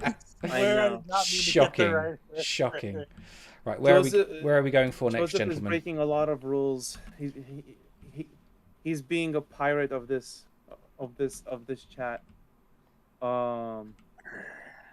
Let's see. What's next? Charles Vane, Joseph. Secret 7 Memory 3, I believe it was. Secret 7 Memory 3, Commodore 86. Mm-hmm. No, not that one. Not that one. We are like halfway through. 2. Well, not halfway through. I mean, Hang on. Gunpowder. Secret 7 Memory 2. All right, Gunpowder Plot. Let's go. I think, Meg, there's not too much risk of that. I think our channel is not marked for children anyway, so we're okay. No, it's 2, not 3.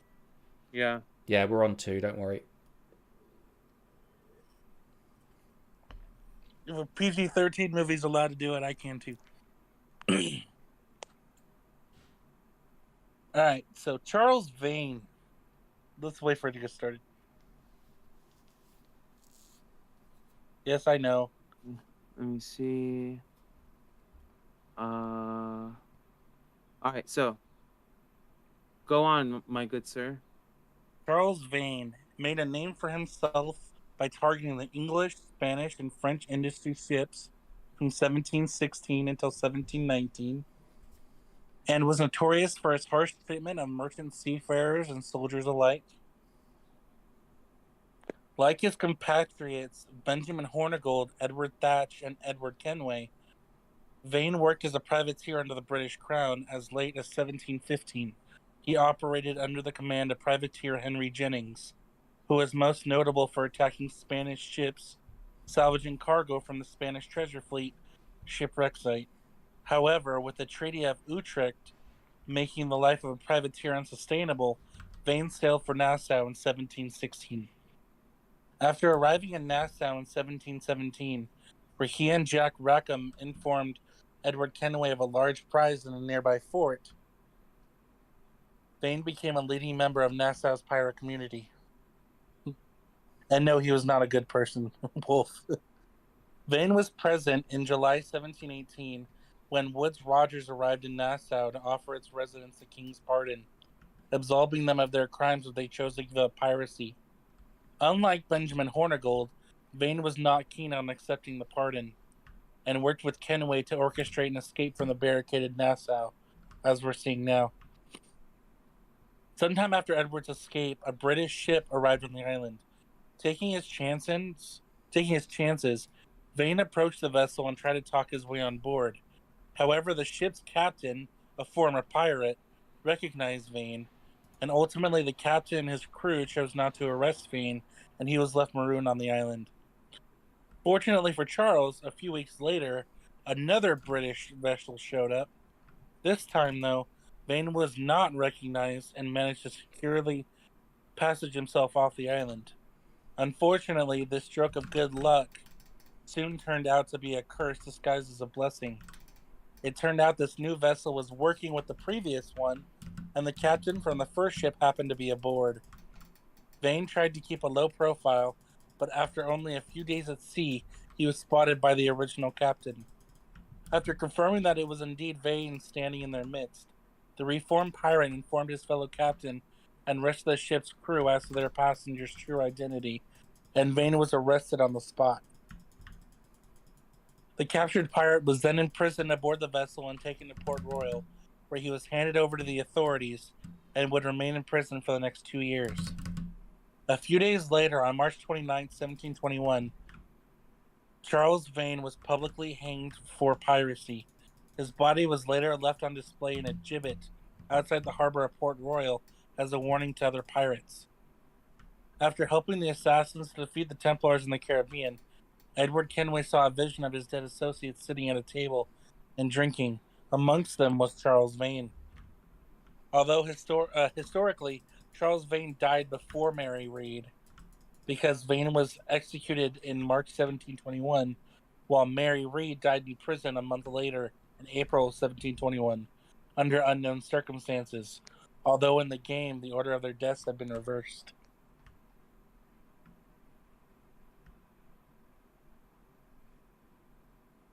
And that's all I have here. Very good.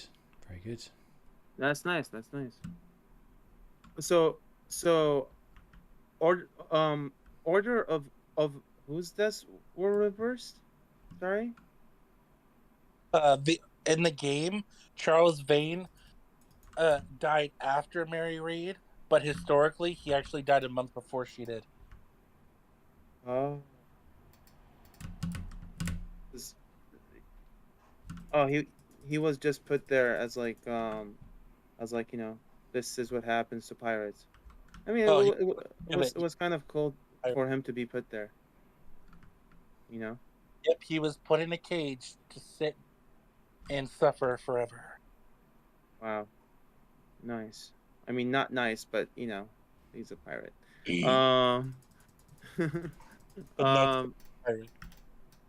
Cool. Well, let's move. Should we do a historical figure or should we do a trivia question right now? Trivia. Okay. I think James, are you doing good on time? Yeah, I'm fine, mate. We can carry on for longer. Not a problem. Okay, awesome. Um, all right. Well, let us see here. Um, Iris, I think yeah, you answered right. Um, yeah, you answered right. B cartographer. So please choose the next AC you'd like to have a trivia question on. Iris, next AC question.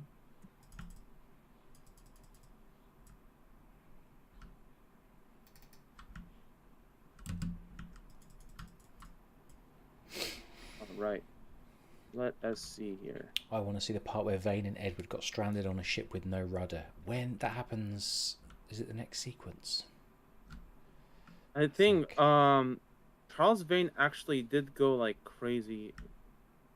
Thing like uh, I I forgot if you covered this, Joseph, but Charles Vane was picked up after like being marooned, right? Yes, I covered that. He was picked up by another ship that was working with the ship that didn't arrest him. But when the captain of the first ship noticed that he was aboard the second ship, he had no choice but to turn him in. Hmm. Yeah, and that's how he got his end. But yeah, see, even like the marooning part, AC gets right about like Uh oh. Vane being Oof, marooned, that hurts. which is amazing. Um, all right, well, let's see. All right, guys, who was Ezio's first kill in AC2? Ooh. Hmm. I know Uh, this one because Ezio's my guy. I can I'm pretty sure picture you're it, but I gonna get it can't wrong. remember the name. Ezio's first kill as an assassin or first kill overall? First kill, Oh. fir- first kill overall. What are the Was options? was it was it A. Uberto Alberti, B. Two guards in his house,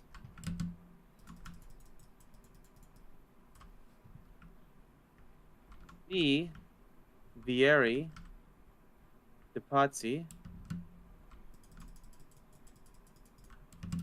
or D. A herald?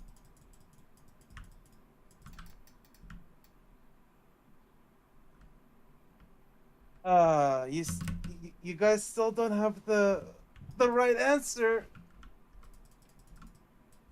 By the way, it was not Why am Uberto. I thinking this is a trick question? That's what I'm It is a thinking. trick question. It is definitely a trick question.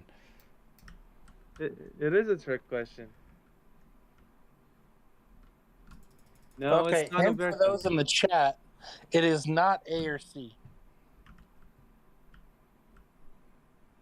So was it a herald or was it two guards in his house? It was Duccio. No, it was not Duccio. Duccio survives until You Revolution. know the right I answer. know. It was Christina's father's heart. That's what it was. What? It was Christina's father's heart. That's possible. When he discovered Ezio in her bedroom. Nice. Yeah. All right, North Sun. Yes, you answered right. It was two guards in his house because they they came after him. Uh, Because so Vieri was killed in like sequence 6. Uberto Alberti was his first assassination, and yeah, I believe it was sequence 3. Or was it the end of sequence 2? I think it was sequence 3. And then the Herald, I don't believe you ever killed the Herald. You're always told to bribe them. But the two guards inside his house when he goes for his father's gear. Yes, that would have been the correct answer. yep, yep. Alrighty. So for the sake of time, let's go over. Let's quickly go over Blackbeard. All right. Pick a memory, my friend. I'll quit. I'm just having some fun trying to remember the melee combat. So pick a do memory. Blackbeard's death memory. Okay. Yeah, That's a good one. we are going for Blackbeard's death memory. Do All not right. go gently. Sequence All right. 8, memory 1. Here we go. Dude, you see that guy just blew up his friends. Mm-hmm. It was great. Okay. Do not go gently. Let's go. Oh, nice. Good. You're welcome, Max. Thank Ada. Ada was creative in that question. Because Alberto Valerti was my first answer, and they had to throw in the 2 guards. I'm like, wow. Exactly. Or Hey, actually, it could have been one of the guys he gave a concussion to on the bridge. How about that? I like that thinking. Yep. Maybe. It gets trickier. Anyway, so guys, Blackbeard, the homie, the man, the legend, the most famous private of them all. His name was Edward Thatch or Teach, depending on what you want to call him. Again, I told you guys he's dead. It's okay. Edward Thatch was born around 1680, possibly in Bristol. His sea adventure started as a privateer in the Anglo-French War, or War of the Spanish Succession, or Queen Anne's War. When the war was done, privateering was too for dear old Edward. And addicted, he sought piracy. But after the Treaty of Utrecht ended Queen Anne's War, he left Jamaica for Nassau. There, he met Ben Hornigold, and it is here that Blackbeard became his apprentice. Hornigold was so impressed with Blackbeard's skills, he gave him a sloop, a small ship. This is why you see Hornigold teaching Edward the tricks of the trade, not Blackbeard. Hornigold was much superior, but a traitor in the end. Together, Blackbeard and Hornigold took La Concorde, also known as Queen Anne's Revenge. If you want information on that, go to the timestamp that we're going to put on later on when this video is processed. In 1717, Blackbeard and Hornigold, with a combined power of 150 men and 20 cannons, took the frigate slave ship La Concorde, also known as Queen Anne's Revenge. With Queen Anne's Revenge, Blackbeard spent the next year pirating and forming his own fleet. The Boston Newsletter called him the commander of a French ship of 32 guns, a brigantine of 10 guns, and a sloop of 12 guns. This is why Edward asks him if he has 32 guns on his ship in one memory that you see. Blackbeard says he has 40, confirming the reports of General History of Pirates. The sloop of 12 guns mentioned in the Boston Newsletter was Stede Bonnet's. Bonnet was rich, bored, and a nice guy. Blackbeard took advantage of him, saying that, quote unquote, the fatigues and care for such a post, it would be better for him to decline it and live easy. This quote was actually exactly used in AC4 Black Flag when Bonnet says goodbye to Edward Kenway as he leaves the scene. I think, he was being such a sweetheart. Anyway, so Blackbeard gave command of Bonnet's sloop to Richards, another guy who was co-captain with him, and his other ship Adventure to Israel Hands. You actually see Israel Hands in AC4 Black Flag 2 when he brought an empty medicine box to Blackbeard before the siege of Charlestown. which we are going to talk about right now. In 1718, Blackbeard came to his own when he blockaded the city of Charlestown, using passengers of the Crowley as hostages for medicines from the governor. Charlestown was obliged with his medicine request, but his men took 1 week to return because they were partying. I think AC4 dramatized this even longer and made Blackbeard to be a fair man, which he was. Um, Blackbeard, after all, was a man of his word. Blackbeard let the hostages go, but not before getting their money. From Charlestown, he went to North Carolina. Um, an accident along the way lost him Queen Anne's revenge. Then Governor of Virginia, Alexander Spotswood, put out a bounty of £100 on him. I compared the currency to today, and it came out to $25,000 $25,000 $25,133.50. That's like the currency comparison, which is pretty cool that we can compare a currency of £100 to from the pirate age to now. Um, so in the end, 2 man-o'-wars were sent to hunt him down, the Pearl and Lime, commanded by Lieutenant Robert Maynard. In short, he was ambushed in the mouth of Ocracoke Inlet and tricked by Maynard. Uh, you can see this memory on what we're playing right now. Blackbeard shouted, "Damnation seize my soul if I give you quarters." After Blackbeard's death, Adewale asks Edward,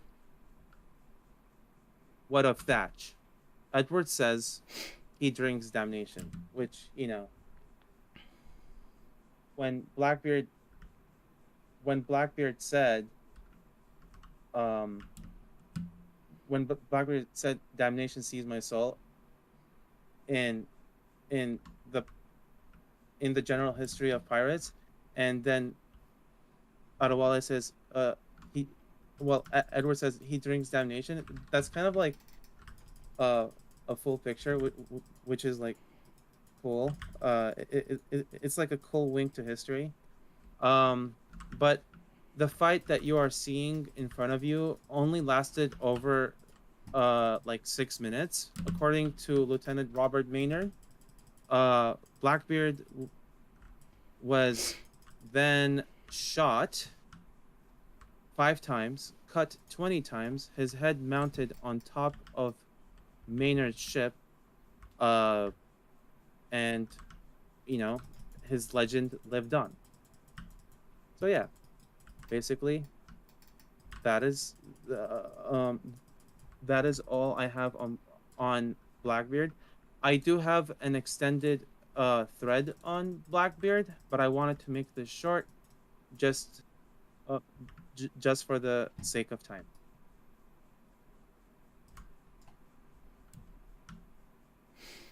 All good, mate. Yeah. Did Blackbeard I'm going die, to carry dude? on fighting. Not yet.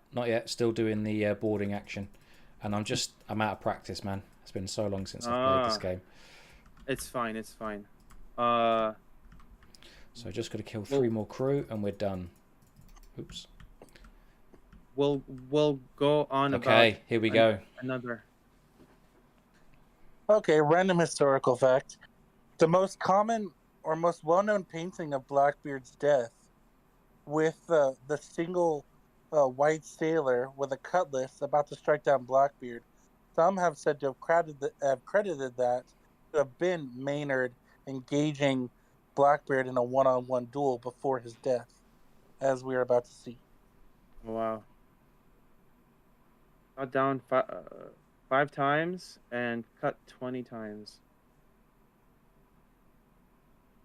In a world without gold, we might have been heroes.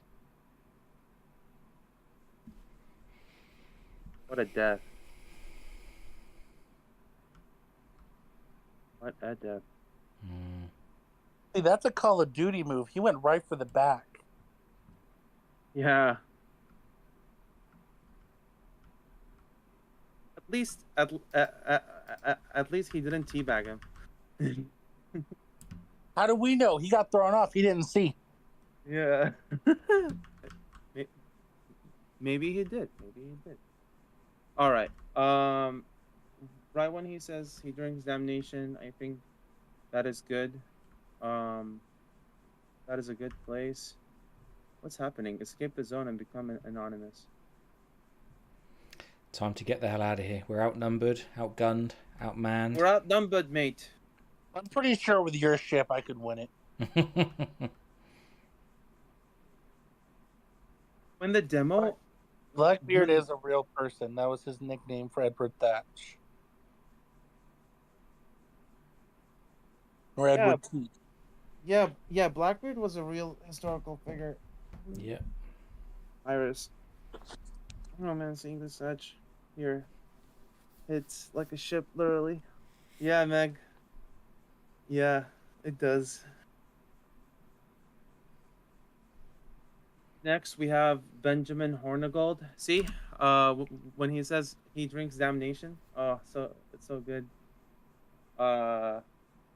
Yeah, it's the little things, you know, little sprinkle of historical hints. Um, all right, cool. Let's quickly cover Benjamin Hornigold. And then wait, we have a trivia question. Right? Sequence 1 memory, or sequence 9 memory 1 for the next one, by the way. Okay, thank you. I won't start it yet. We'll do a bit of trivia and then I'll start the memory. Iris, Okay. yes, Blackbeard died. Absolutely. Yeah. He died just as you see, which is like historical accuracy. North Sun, what's the next Assassin's Creed? We are questioning about.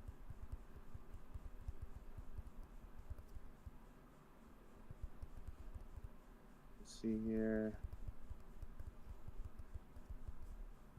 Hopefully the stream will be done before 12. We have 4 topics left. Yeah, I'll go quickly about them. My topics are Mary Reed and Bonny. No, we have 3 topics left. 3 topics left. Okay. So I can stay on longer, guys. Not a problem for me. Okay. All right. Good. Yeah. Let's do it. So Nortson's asked for Revelations. Yeah. Revelations. Let's see. So Revelations. Which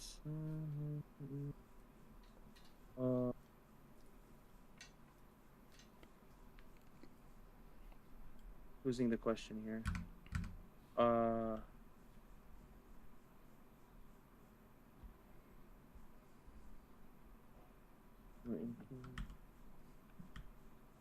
Whilst you're doing the question, I'm just going to go and check something in the cabin.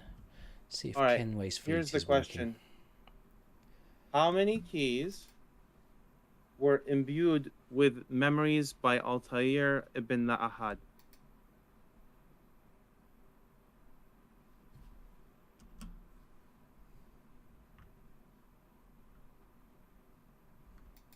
Is it A, 5, B, 4, C, 6, or D, 3?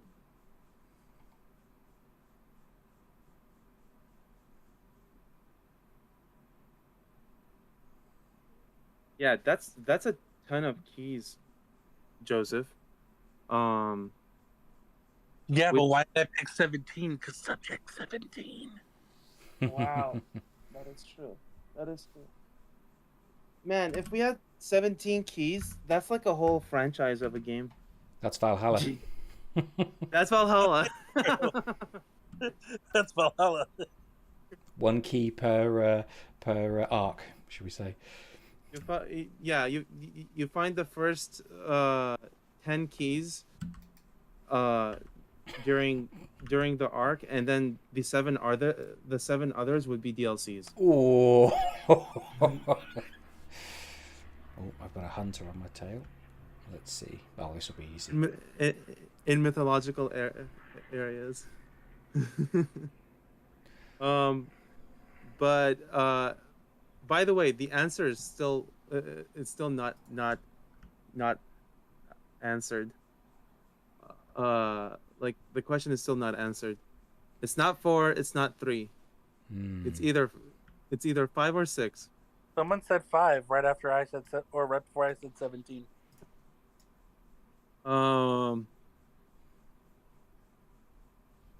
That is the wrong answer.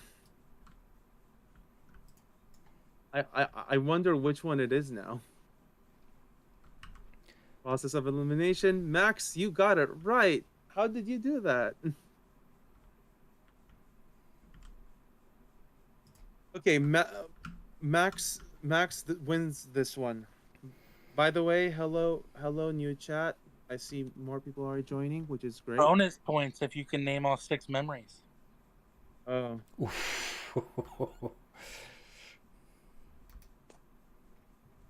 I mean, I know all the 6 memories, but due to time shortage, let's go to Hornigold. All right.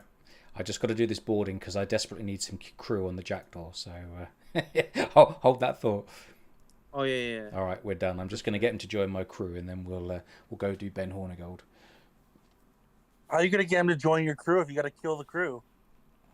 Excellent question. Yeah, Anybody in the chat has questions for us, feel free. Oh, you can't get him to join the crew this way, can you?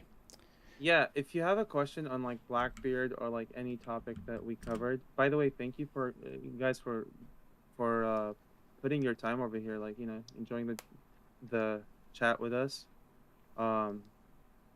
It's really fun to like do this with James and Joseph. It's a fun chat. Absolutely. I'd have guessed 5 on that stream. question. I thought it was 5 keys, but then I thought it was 5 keys, but then why would 6 keys name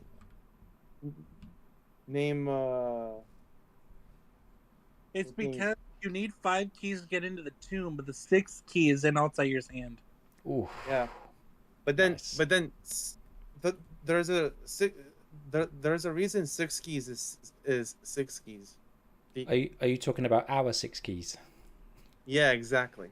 That is not, I believe. I mean, she can speak for herself, of course, but we can ask her to confirm. But I don't think that's an Assassin's Creed reference. Maybe that's the reason why. I'm just guessing. No, I think it might be. She's told me this story before because I thought she'd picked her name after the keys you collect in Brotherhood to unlock the armor, which I can't remember the name of right now.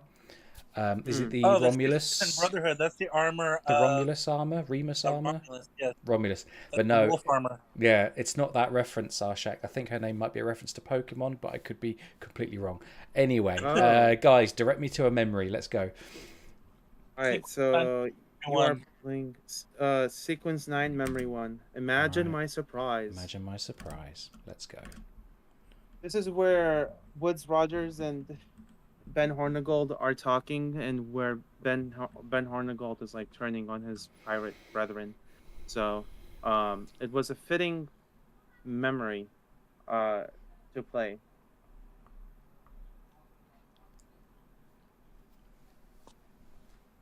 So take it away, Joseph. Yeah, I'm just waiting for it to load for me. There we go. Okay. So, Benjamin Hornigold. He was most famous for mentoring Edward Thatch and for being one of the founders of the Pirate Republic at Nassau. Before joining the Templar Order and hunting many of his former pirate brethren, until he was finally assassinated by Edward Kenway on the Santillianos Islands in 1719. Hornigold was born in England in the 1680s, and at some point made his way across the ocean to the West Indies as a privateer. His first known act of piracy was in the winter of 1713 or 1714, when he used several small canoes and a sloop to raid ships and settlements in the Bahamas, eventually capturing a 30-gun brig that he named the Ranger. This ship would eventually be given to his fellow pirate, Charles Vane. During Hornigold's first years as a pirate, his second in command was former privateer Edward Thatch. Soon their fleet expanded to 5 warships led by the flagship Benjamin, pirating everywhere from Nassau to the Honduran coast. However, Hornigold was known not to attack British ships, leading some to believe he was actually a privateer instead of a pirate. Eventually, Hornigold helped establish the pirate republic called the Brethren of the Coast in Nassau, sharing the responsibilities of leadership with Thatch, Vane, and James Kidd. Giving up his pirate activities in exchange for an official pardon, Hornigold was enlisted by the governor of the Bahamas to chase down other pirates, which he did with success. Captain Hornigold died on a desert island after being shipwrecked in 1719.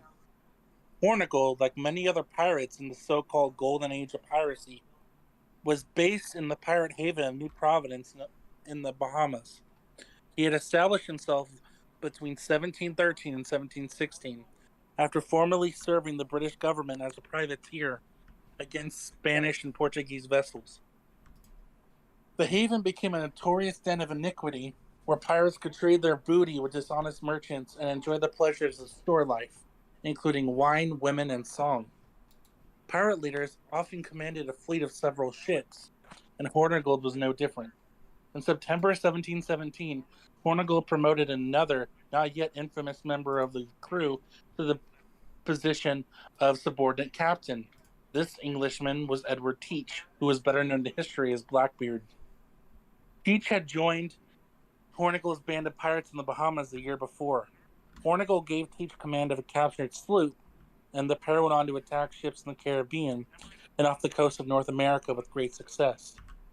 They operated in consort, that is, all booty taken was shared equally, no matter by which captain, and even if the two ships were separated, ships of all sorts plying the trade routes between Cuba, Bermuda, and the Caribbean islands in North America were plundered, and valuable, if unglamorous, cargo was taken like kegs of wine and barrels of flour.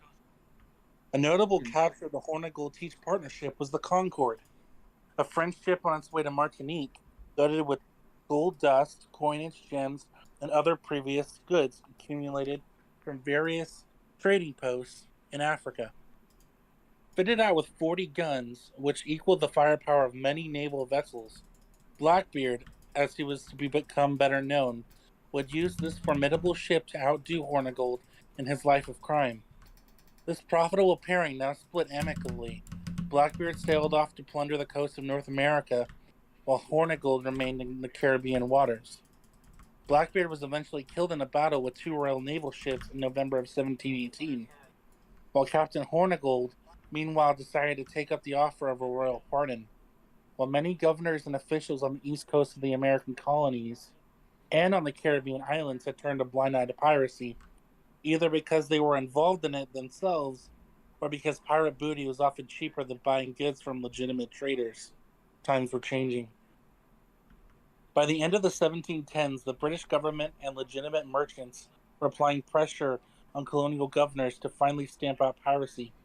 For this reason, on September 5th, 1717, King George I of Great Britain issued a pardon for pirates willing to give up their hugely disruptive activities. Hornigold heard the news of this royal ticket respectfully from a ship sent by the governor of Jamaica, Peter Hayward. Hornigold chose to take up the pardon from the newly appointed governor of the Bahamas, Woodes Rogers, in July 1718, and he duly promised to turn over a new leaf. Ironically, this policy of the authorities backfired in the case of the Bahamas, since without piracy and the booming trade of pirate loot, the islands became something of a colonial backwater, and Rogers himself eventually ended up bankrupt. Hornigold soon had an opportunity to practically demonstrate his honest intentions when Governor Rogers enlisted him to pursue pirates who had not accepted the king's pardon. Hornigold's first target was Charles Vane, who had been causing all sorts of trouble in the Caribbean and the coast in North America since 1716. He was Governor Rogers' prime target since Vane had audaciously fired on his own ship when the pirate had fled New Providence Harbor in August of 1718. However, Vane was known for his preference to fast ships, and Hornigold could not pursue him. Vane would be captured in 1720 after his ship was shipwrecked. He would be hanged the next year. The success of the Augur pirate hunt meant that the Hornigold was entrusted by the governor with a voyage to protect trade with ports in Mexico in 1719. Careful. Yeah. Yeah. Sorry. No, Go you're ahead. right, Go mate. ahead. You're all right. Carry This on. trip met with disaster when Hornigold's ship hit a reef. Hornigold was one of the small group of castaways that found themselves deposited on a desert island.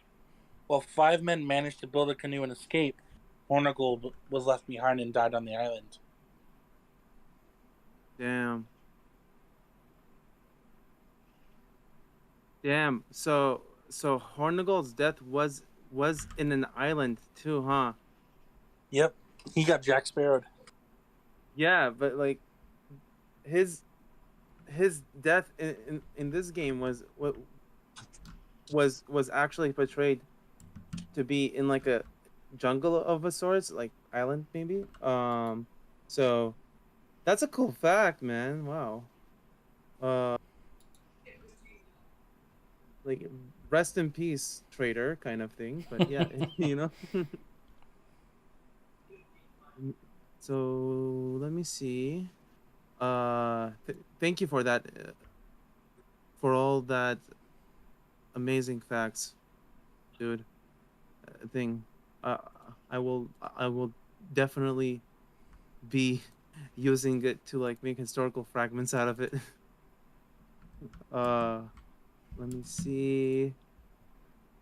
So we have arrived at the women of the golden age of piracy, Mary Read and Anne Bonny. So we will end with with these women. But before that, let's go with another AC trivia question. And we should probably do a by... giveaway as well. Yeah. Let's do the giveaway after Anne Bonny, Gotcha. and just end with the giveaway. Okay. Yeah. So we'll deal with like the logistical stuff, and then we'll end the stream. All right, cool. So let's see. Where is it? Who won the last one? Max, you won the last one. Which AC do you want covered? Which AC do you want a question on?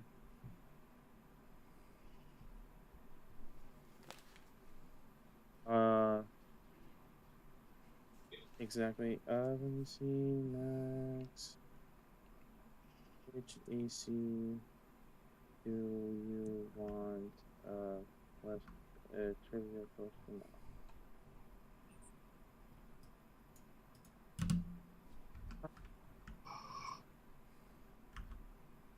on? How is it playing Black Flag, James? It's nice to be back, but I'm still just like my timing is off on everything. And like the rules about stalking zones and detection meters, I've not touched it in so long that I think I probably look quite crap on the stream, but I'm having a good time. On PC it's quite faster, you know, like it's really fast on PC. It looks beautiful. Honestly, you wouldn't think this is what, a 9-year-old game? It looks absolutely beautiful. It really does. AC almost... Unity, let's go. AC almost peaked uh at uh, AC for Black Flag, but it had a thing also, Unity. I mean, it peaked at Unity. Um, then Origins was amazing too. I mean, every AC has its good tastes. Yeah, You know, yeah. thing like I can't choose a favorite AC. It changes day by day. But AC. But uh, on topic, AC Unity is the next topic. We are discussing the trivia questions. On it. Let me see. What are we gonna ask of you? Okay. So this is a historical question. Elisa and Arno needed to know where Germain was and proceeded to interrogate Robespierre. When he refused to uh, to comply, what did Elise do to Robespierre? Uh,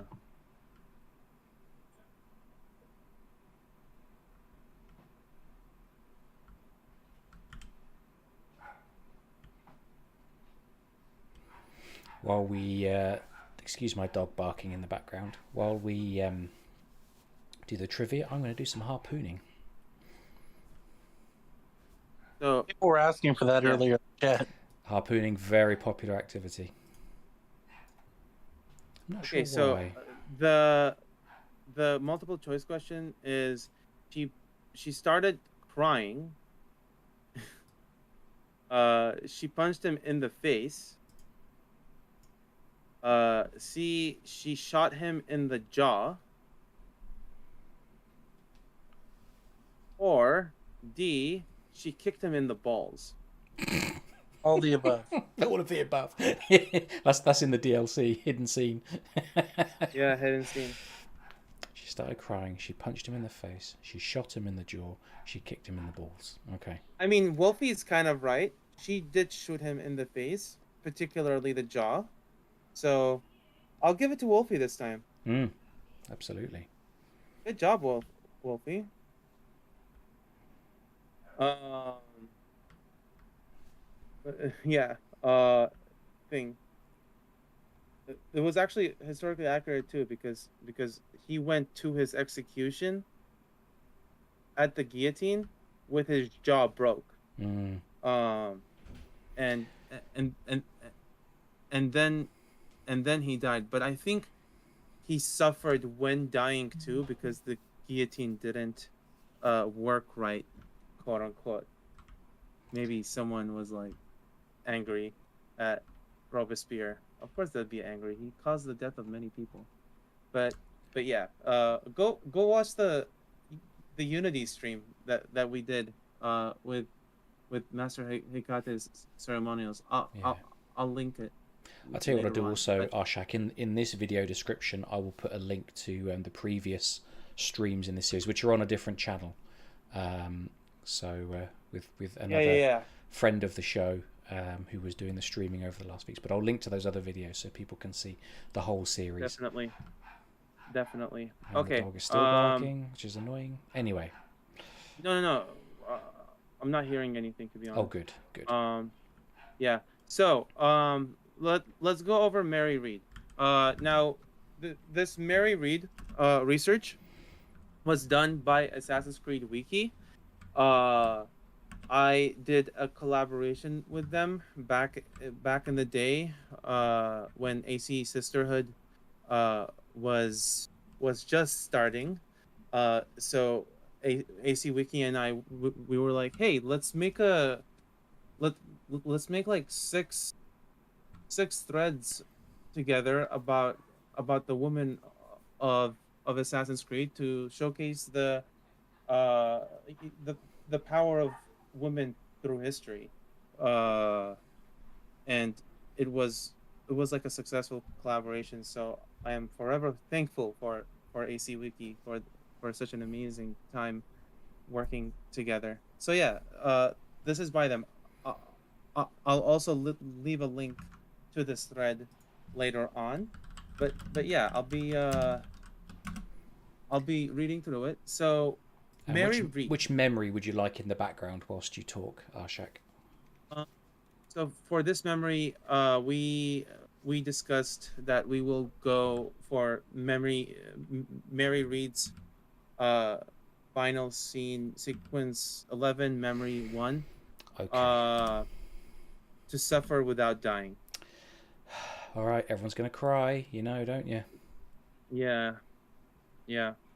But uh but yeah, this is a very very emotional scene. But you're right there, I think. Did you load it? Yeah. Yeah, it's coming up now, my friend. Nice. That's sick. That's sick. Ah, God bless progress tracker. They should have progress tracker again Agreed. so we can go back and play the memories. Agreed. Um uh, Anywho, uh Mary Reed. Let's start. So, Mary was born in 1685 in the Kingdom of England as an illegitimate child. In order to keep receiving financial support, her mother dressed her as a boy because apparently Mary's mother-in-law hated girls. Mary found life easier as a man, so uh, in this case, he continued uh, wearing male clothes under the name of Mark Reed. She worked as a footman in her teen years, but left to join the British military as a sailor, hoping this would eventually grant her a position in the Royal Navy. Eventually, she met a young Flemish soldier and fell in love with him. They fought in battles together despite not being able to share her true feelings towards this man. Not able to contain these emotions, she revealed her true self to him. Gladly, he returned her affections. Mary, married, well, play on words. Mary married her lover, and they sought to be discharged from military service. They lived a happy life. They owned an inn called the Three Horseshoes, and everything was great until her husband's early death. Mary continued wearing male clothes and uh, returned to her military duties after her husband died. While traveling to the West Indies, the ship was boarding. The ship she was boarding was plundered by English pirates, who took her as part of their crew. It's unknown if she joined willingly or uh, to not walk the plank instead. But Mary's new life as a pirate was a successful one for a time. When she accepted the king's pardon, she became a buccaneer, only to return being a pirate after her crew quickly turned to mutiny and she grew short on money. She joined the crew captained by Calico Jack Rackham. I mean, this is where you see Mary Reed after her husband's death. She returned to piracy. So, this is where Mary Reed's story starts as like Captain James Kidd, um, but that was a choice by Darby, of course. So, um, after like the whole mutiny and her being short on money, she joined the crew captained by John Rackham, aka Calico Jack. Oh, Declan uh is on the chat, guys. Excellent. Welcome, mate. Hi, hi. How are ya? Uh, Oops. Glad to see you here. Can't see. Anyway, so she joined the crew captained by John Rackham, aka Calico Jack, where she proved to be just as brave in piracy as she was in the military. She hid her identity very well. No one suspected a thing until Bonny crossed her path. Um, Rackham's lover was Bonny, which we will go over next. She was a fierce and brave woman, just as Mary was. The difference was that she did not hide her true self, at least not on the ship. when she was out and about, she did. Like when they were plundering. A certain series of events would lead Mary to reveal her identity to Anne, and after this, they both became friends and fought battles together. Uh, Success followed. Mary and her crew seized ships in all the West Indies. In one of these adventures, Mary fell in love again with a young man. They exchanged oaths between themselves and swore to love each other until the end of times. Alas, the day of reckoning came. In late 1720, Calico Jack's crew decided to anchor off the coast of Jamaica to rest and get drunk. Authorities took advantage of the situation and all of them were attacked and arrested. Only Mary and Anne fought to defend the ship as their crewmates tried to escape or to hide if if they were too drunk to run. This infuriated her, and Mary shot her gun down the hold, shouting down at them to come out and fight like men. Well, to to quote, come out and fight like men. They were unquote. Um, Unfortunately, none kept the deck except Mary Reed and Anne Bonny and one more. Upon which she, Mary, called to those under the deck to come up and fight like men. And finding they did not stir, fired her arms down the hold amongst them, killing one and wounding others. They were found. Well, of course, it was like basically three versus a whole army. So Mary Reed and Anne Bonny and the other guy, which, man, this moment could have been Edward Kenway because this man is not uttered. It just uh, the book General History of Pirates says that there was a man there, but like upon talking to Darby, Darby was like, it was an option to go about, like this mission, uh, where Reed, Bonnie, and Rackham are captured. It was like talked about, but like it didn't turn out. So missed opportunity there, but they found themselves surrounded and defeated. But by by this by this time, Anne and Mary were both pregnant, in uh i- in a Jamaican prison. Uh, they were found guilty of piracy and condemned to be hanged to death, but because they were pregnant, their sentences were prolonged. Both Mary and Anne. By the way, where are you in the memory? Just entered the prison. So Okay, just defeated many guards, and now I'm walking through all the right. prison. We hear someone Reach singing.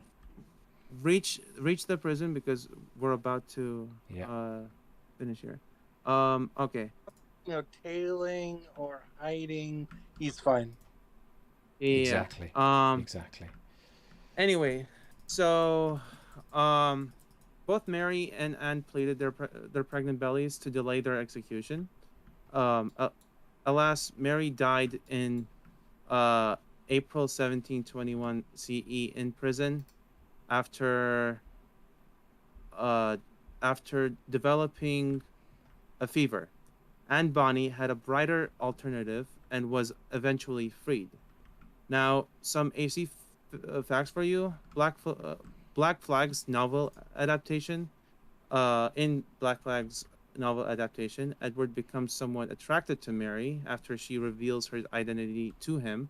However, in the game, the bond they share doesn't seem to surpass this limit. Um, Also, before establishing herself in the Pirate Republic in Nassau, Mary met Atabai in Jamaica. She trusted him at once, sensing a sort of wisdom in him, and became a member of the Assassin Brotherhood soon after. Now, this is just Assassin's Creed facts. It's not uh, like it, it's lore facts basically. Um, but yeah, like Mary Reed was uh, one of those figures that was really uh, well established in Assassin's Creed. And as you can see over here, Mary is dying, and we're gonna see her death in a minute. They are so yeah. Let's see.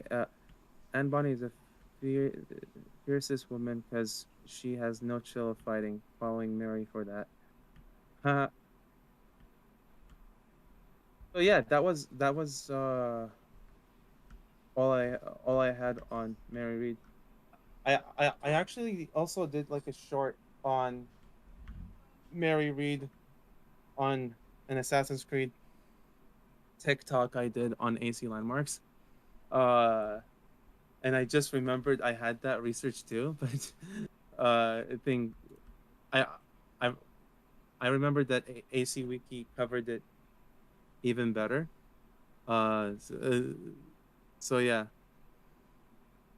Oh man, this is a very hard scene to watch.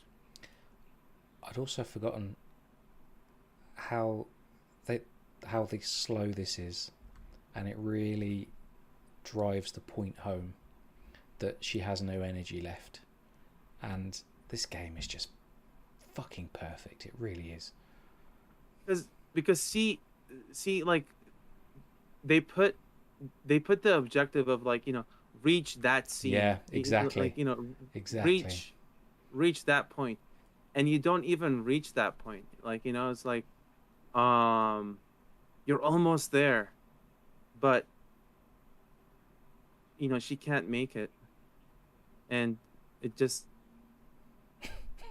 this whole scene was like carefully uh like well managed. Yeah, Sad. exactly, Wolfie. Pick her up, carry her. I love that line. You're such a pain in the ass as well. Only true friends can call each other a pain in the ass. And the way he Iris is delivers it. asking, why is Mary Read in jail and Anne Bonny? So why are they in jail, Arshak? Well, I mean, at the end of the day, they sailed with pirates, and they were seen on a pirate ship. Even even like a private man on a pirate ship was uh like wanted by the king's by like proclamation for like hunting pirates down. Like a private man on a ship was like uh the reward for them was like 10 pounds. But I mean, they were not private men, but anyone on on a pirate ship was sent to prison. uh and them being pirate women, that they were sentenced to hang because they were women that chose the piracy way, and they didn't choose the king's pardon. Mm, uh but Anne Bonny, actually her father had connections, so uh the reason why you don't see her records after uh you know after the prison was because she literally went off the radar. uh like that was either managed by her dad, or she literally just escaped uh public perception, uh which was nice because like you don't want the public to know you're alive after you're a pirate. you know but yeah, that's why like they were pirates, hence you go to prison if you don't choose the king's pardon. Oh, I see a lot of crying um emojis. right. Ah, man, this is turning out to be like a, a very well researched uh stream, you guys, and I think very well played, mostly with stealth. There hasn't been that some much stealth. stealth in this game, I'll be honest Yeah, with you. some stealth. Hey, I can host AC3 next time, by the way. Yeah, I mean, if the OBS and everything is fine, and yeah, we'll see what happens. We gotta figure out how to make that work on console. That's my only issue. Or we actually, you can't. I don't know. You can add your capture card, or you should be able to, with the Elgato, which is the same one I've got, as a video source in OBS on your PC. So you can do it that way. James, Walk me through how to do that. James, would you be able to play AC3 or no? Next weekend? Yeah. Probably not. Probably not. Okay, we'll figure out something. Yeah. Yeah. But yeah, dude,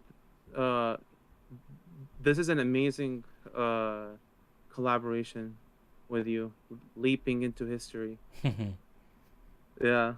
Good name for actually. Yeah, it's a good slogan. It's a really is. great slogan. Doesn't involve any tailing or stealth. Leaping is something we're really good at. And when you're playing Assassin's Creed, you accidentally press the X, the A button, you start jumping randomly. It makes sense. Indeed.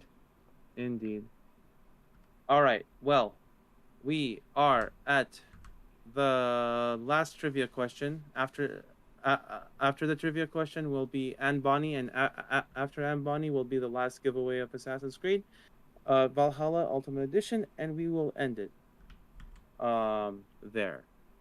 Okay? All good. Okay. All right. So, trivia question. Who won last time? I think it was Wolfie. Wolfie, which game are you gonna choose? I know in my mind which game you're gonna choose. She's allowed to choose this one if she would like to. It's perfectly acceptable. Huh? She's allowed to choose Black Flag if she'd like to. Yeah, I know. I think she's gonna choose probably Black Flag, but yeah, it's your choice, Wolfie. She might go out on a limb and choose Valhalla just for a laugh. Let's see.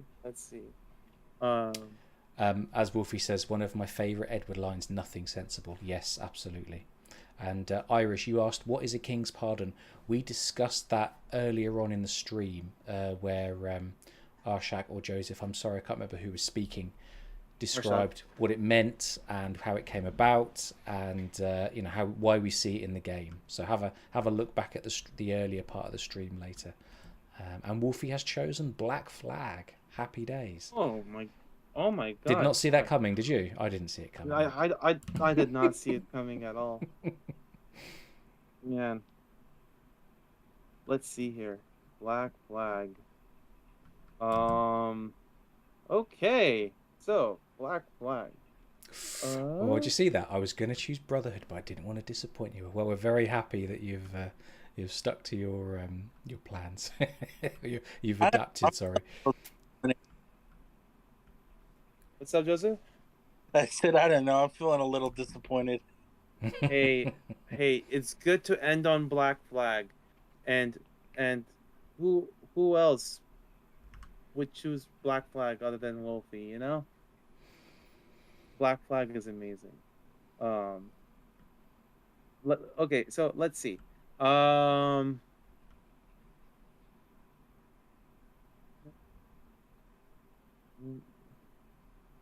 Okay. I'm choosing the answer. Well, I'm choosing the question. All right, so if you were paying attention, actually,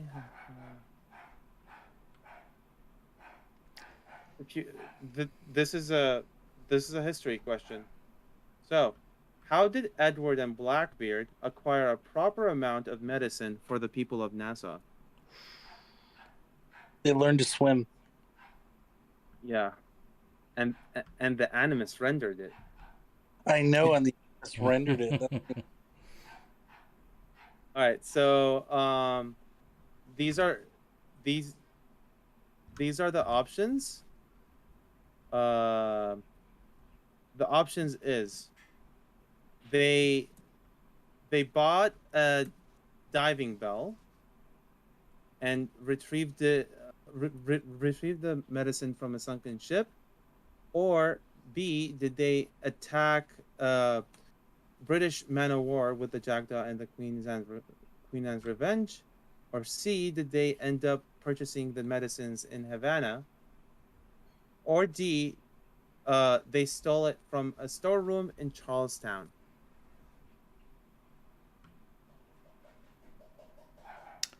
I think. Excuse me 1 second. I'll be right back. But carry on talking.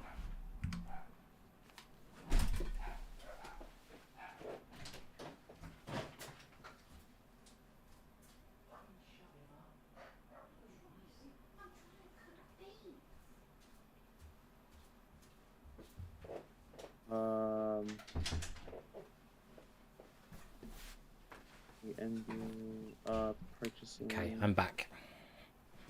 Nice. In Havana, or D.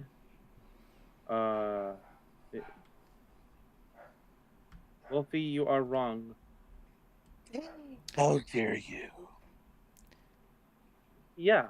How dare you be wrong about this, Wolfie? So I thought it might be a trick question as well, when you were asking it, because it's a multi-part mission, isn't it? To find the medicines. Yeah.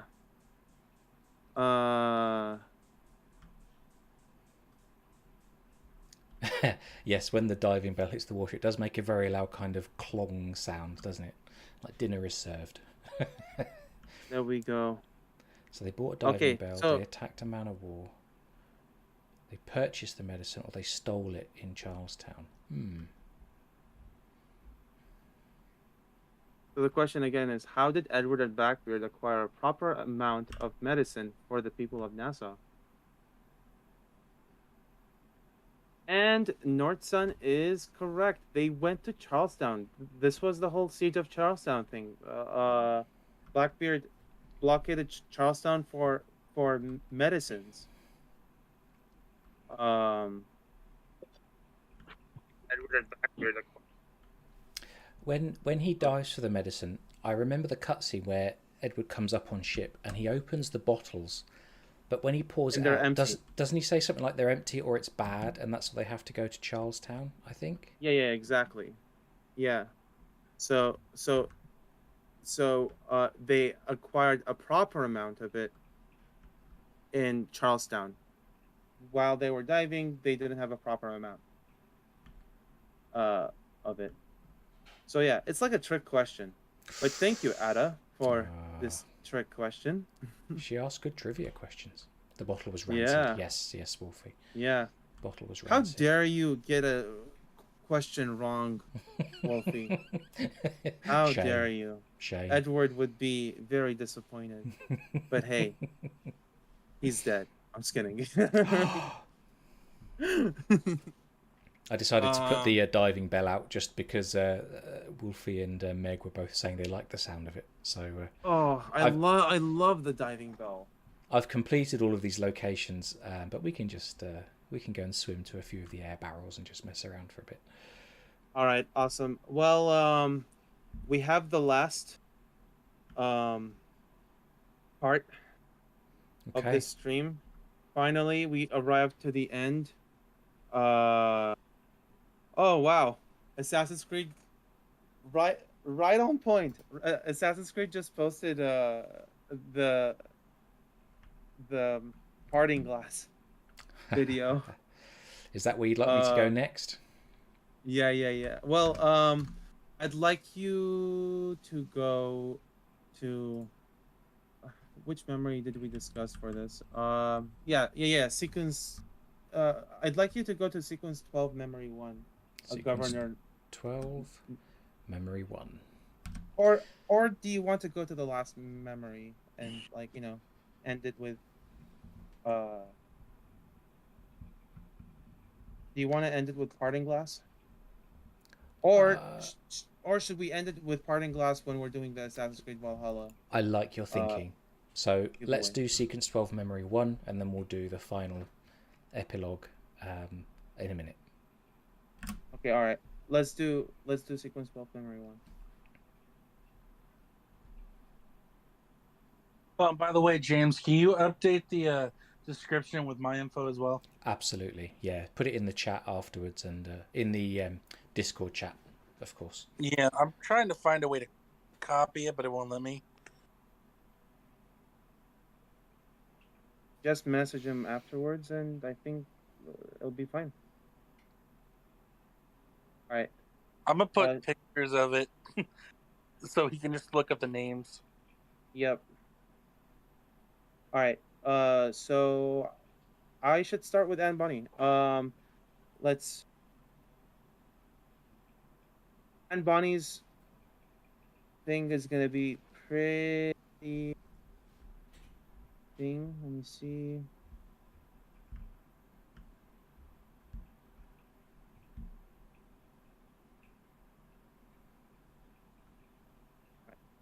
Anne Bonny.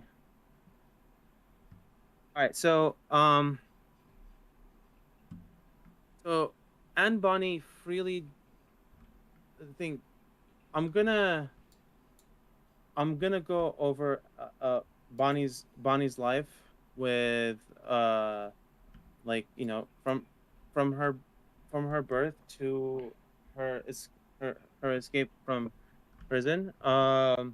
So born illegitimate, Bonnie's dad chose a guy for her to marry. She think and Bonnie refused to marry that sorry Anne Bonny refused to marry that guy that her dad wanted her to marry, and she married John Bonny, or uh, some sort of say his name was James Bonny. And this was in uh, 17, 1718. She fled to Nassau, Bahamas, and this is where her husband actually became an informant to none other than the guy himself, the governor of Bahamas, Woodes Rogers. To Anne Bonny, this was a turnoff. This is when she met Calico Jack. In August 1720, Anne Bonny abandoned her husband and assisted Rackham in commandeering the sloop William. For a woman to be a pirate back then, it was unheard of. But Jack may have been swayed by her fierce um, disposition. I mean, Anne Bonny was a fierce uh, woman. Um, I think the there have been some stories about her, like like in the past, where she's had dark stories that show her fierce disposition. For example, and like apocryphal stories claim that she had in her youth beaten an attempted rapist so badly that he was hospitalized. Uh, like if that's not fierce, I don't know what is. The pervert totally deserved it. Um, uh, Later on, Anne sailed and pillaged in uh, Anne sailed and pillaged the Jamaican coasts with Jack, not hiding her identity aboard the ship. When pillaging, though, she disguised herself as a man and participated in armed conflict. Anne met another woman in the ship disguised as a man. Uh, I think her name was Mary Reed, of course. She would figure out Mary Reed's male disguise, and together they came to define the strength of women in the golden age of piracy. See, Woodes Rogers was pursuing Calico Jack for his pirating. So on November 15, 1720, he would strike drunk Jack and only Bonnie and Reed responded as I talked in Mary Reed's uh, part of the live stream. And Bonnie and Reed were sober to fight the surprise attack by Rogers on their ship. They fought hard while Jack and their crew were blackout drunk. They would even shoot one crew member out of their anger, but uh, it wouldn't help. Ultimately, they were outnumbered and faced trial. Uh, During their trial, Anne and Mary said they're pregnant, which prolonged their sentences.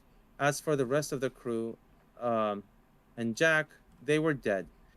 In fact, on Jack's execution, Anne told him that, quote, if he had fought like a man, he need not have been hanged like a dog. Um, which was like cruel, but yeah, like this was written in the general history of pirates.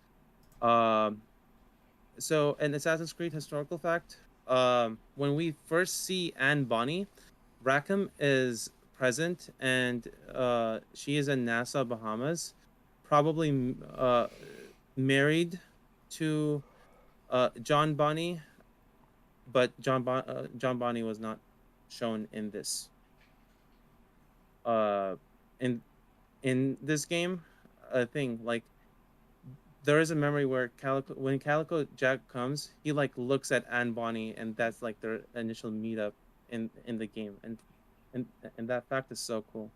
um oh yeah, hello, what was Rogers.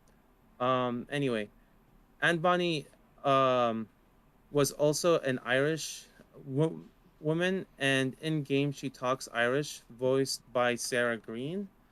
And Anne and Mary did plead for their bellies, and they were both given the historical accuracy they deserved by Darby McDevitt. Um, Reed died in prison because of fever, possibly due to pregnancy. Bonnie would survive prison and was not executed. And additional uh, research on Mary Reed. Let me see. Actually, there is no additional research on Mary Reed. So yeah, that about covers uh, Anne Bonny uh, for, for this stream. Okay. Time for me We to did run. it.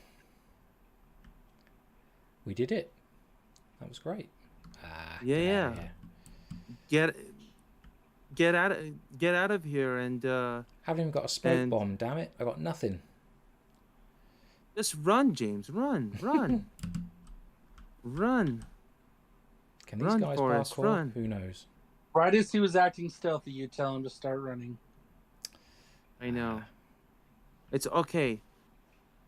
We want this memory served us right, and we're about to go and witness the last scene of the game. All right. Let's quit out. Haven't got time for all this rubbish like detection times and whatever. Yeah. Haven't got time to be an assassin. We've got to speed run this thing. Alrighty. Time to give away the last AC Valhalla Ultimate Edition Remember, giveaway. if you have it already, do not try to win it. Yeah. The person who won it already left, so we're good on that. Thing. Okay. So all right. Let's see over here. What is the question? What is the historical question to ask? You guys. We covered a lot of memories. Uh, Let me think on the question.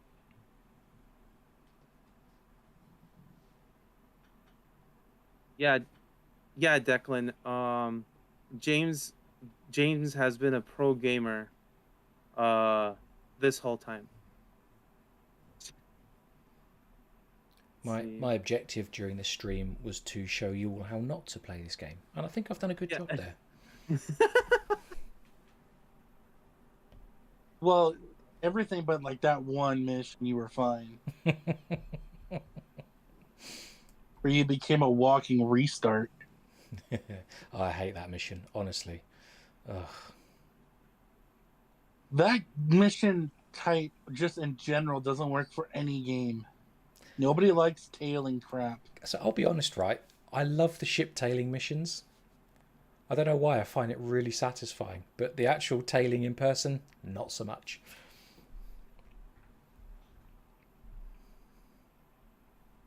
Let me see. Um. All right. So I'm trying to find.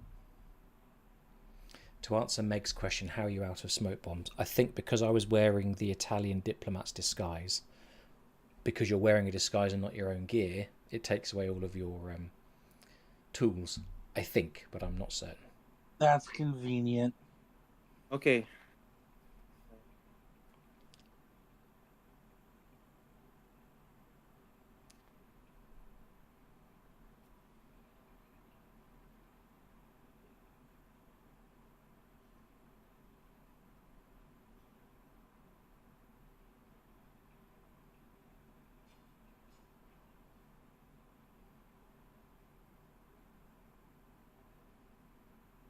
I'm coming up with the question over here. Uh, I want it to be like a medium question. So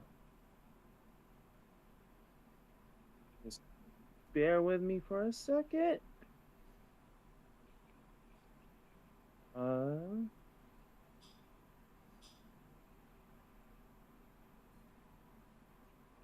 right. So we went over this war uh that Blackbeard fought in before multiple times during the stream. I don't know if you caught it or not, but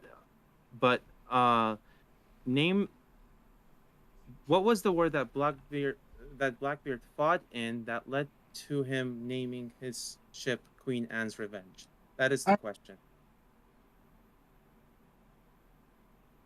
Joseph, do not answer. Mean.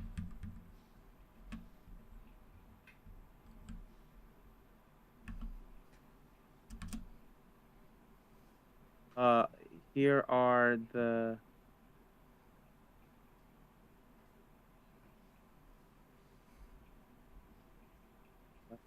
Franco-Prussian War.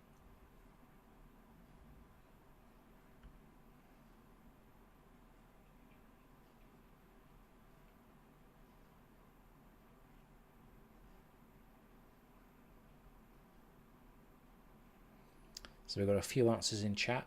Spanish Wars, here you Queen go. Anne's War, Silver War. Okay. War of the Spanish Succession, Battle of Actium, Franco-Prussian, 7 Years' War. Okay. Answered first. I think Roman V I think answered Roman first. did. Yeah. All right. Roman, you win. Roman, do you have a Twitter? Um or or or Instagram? Wait. Arshak, look further up in the chat. What? Nortson gave an answer before you had a chance to put your multiple choice in. Oh yeah. Spanish The Wars. Spanish Wars? Yeah, I mean that technically counts as a war of the Spanish Succession. Um do we Who wins? I think we have to give it to Nortson. Yeah. As they got their answer and they knew the Spanish Wars answer is and not. they went straight in before we even had a chance to put the options in. Sorry to the others that quickly replied with A, because there was quite a few people that gave the right answer very quickly, but Nortson got in there first. Well, Nordson, you win. Sorry, Roman. Yeah, really sorry. Uh, I didn't see Nordson's response, to be honest. All right. So Nordson, do you have a Twitter uh to DM me on? Oh, I don't remember Jenny walking around like this. This is so cool. I thought she just sat in her place and spoke to Edward, but she gets up. This is great. Uh, I need to replay this with the photo mode mods. See what we can do.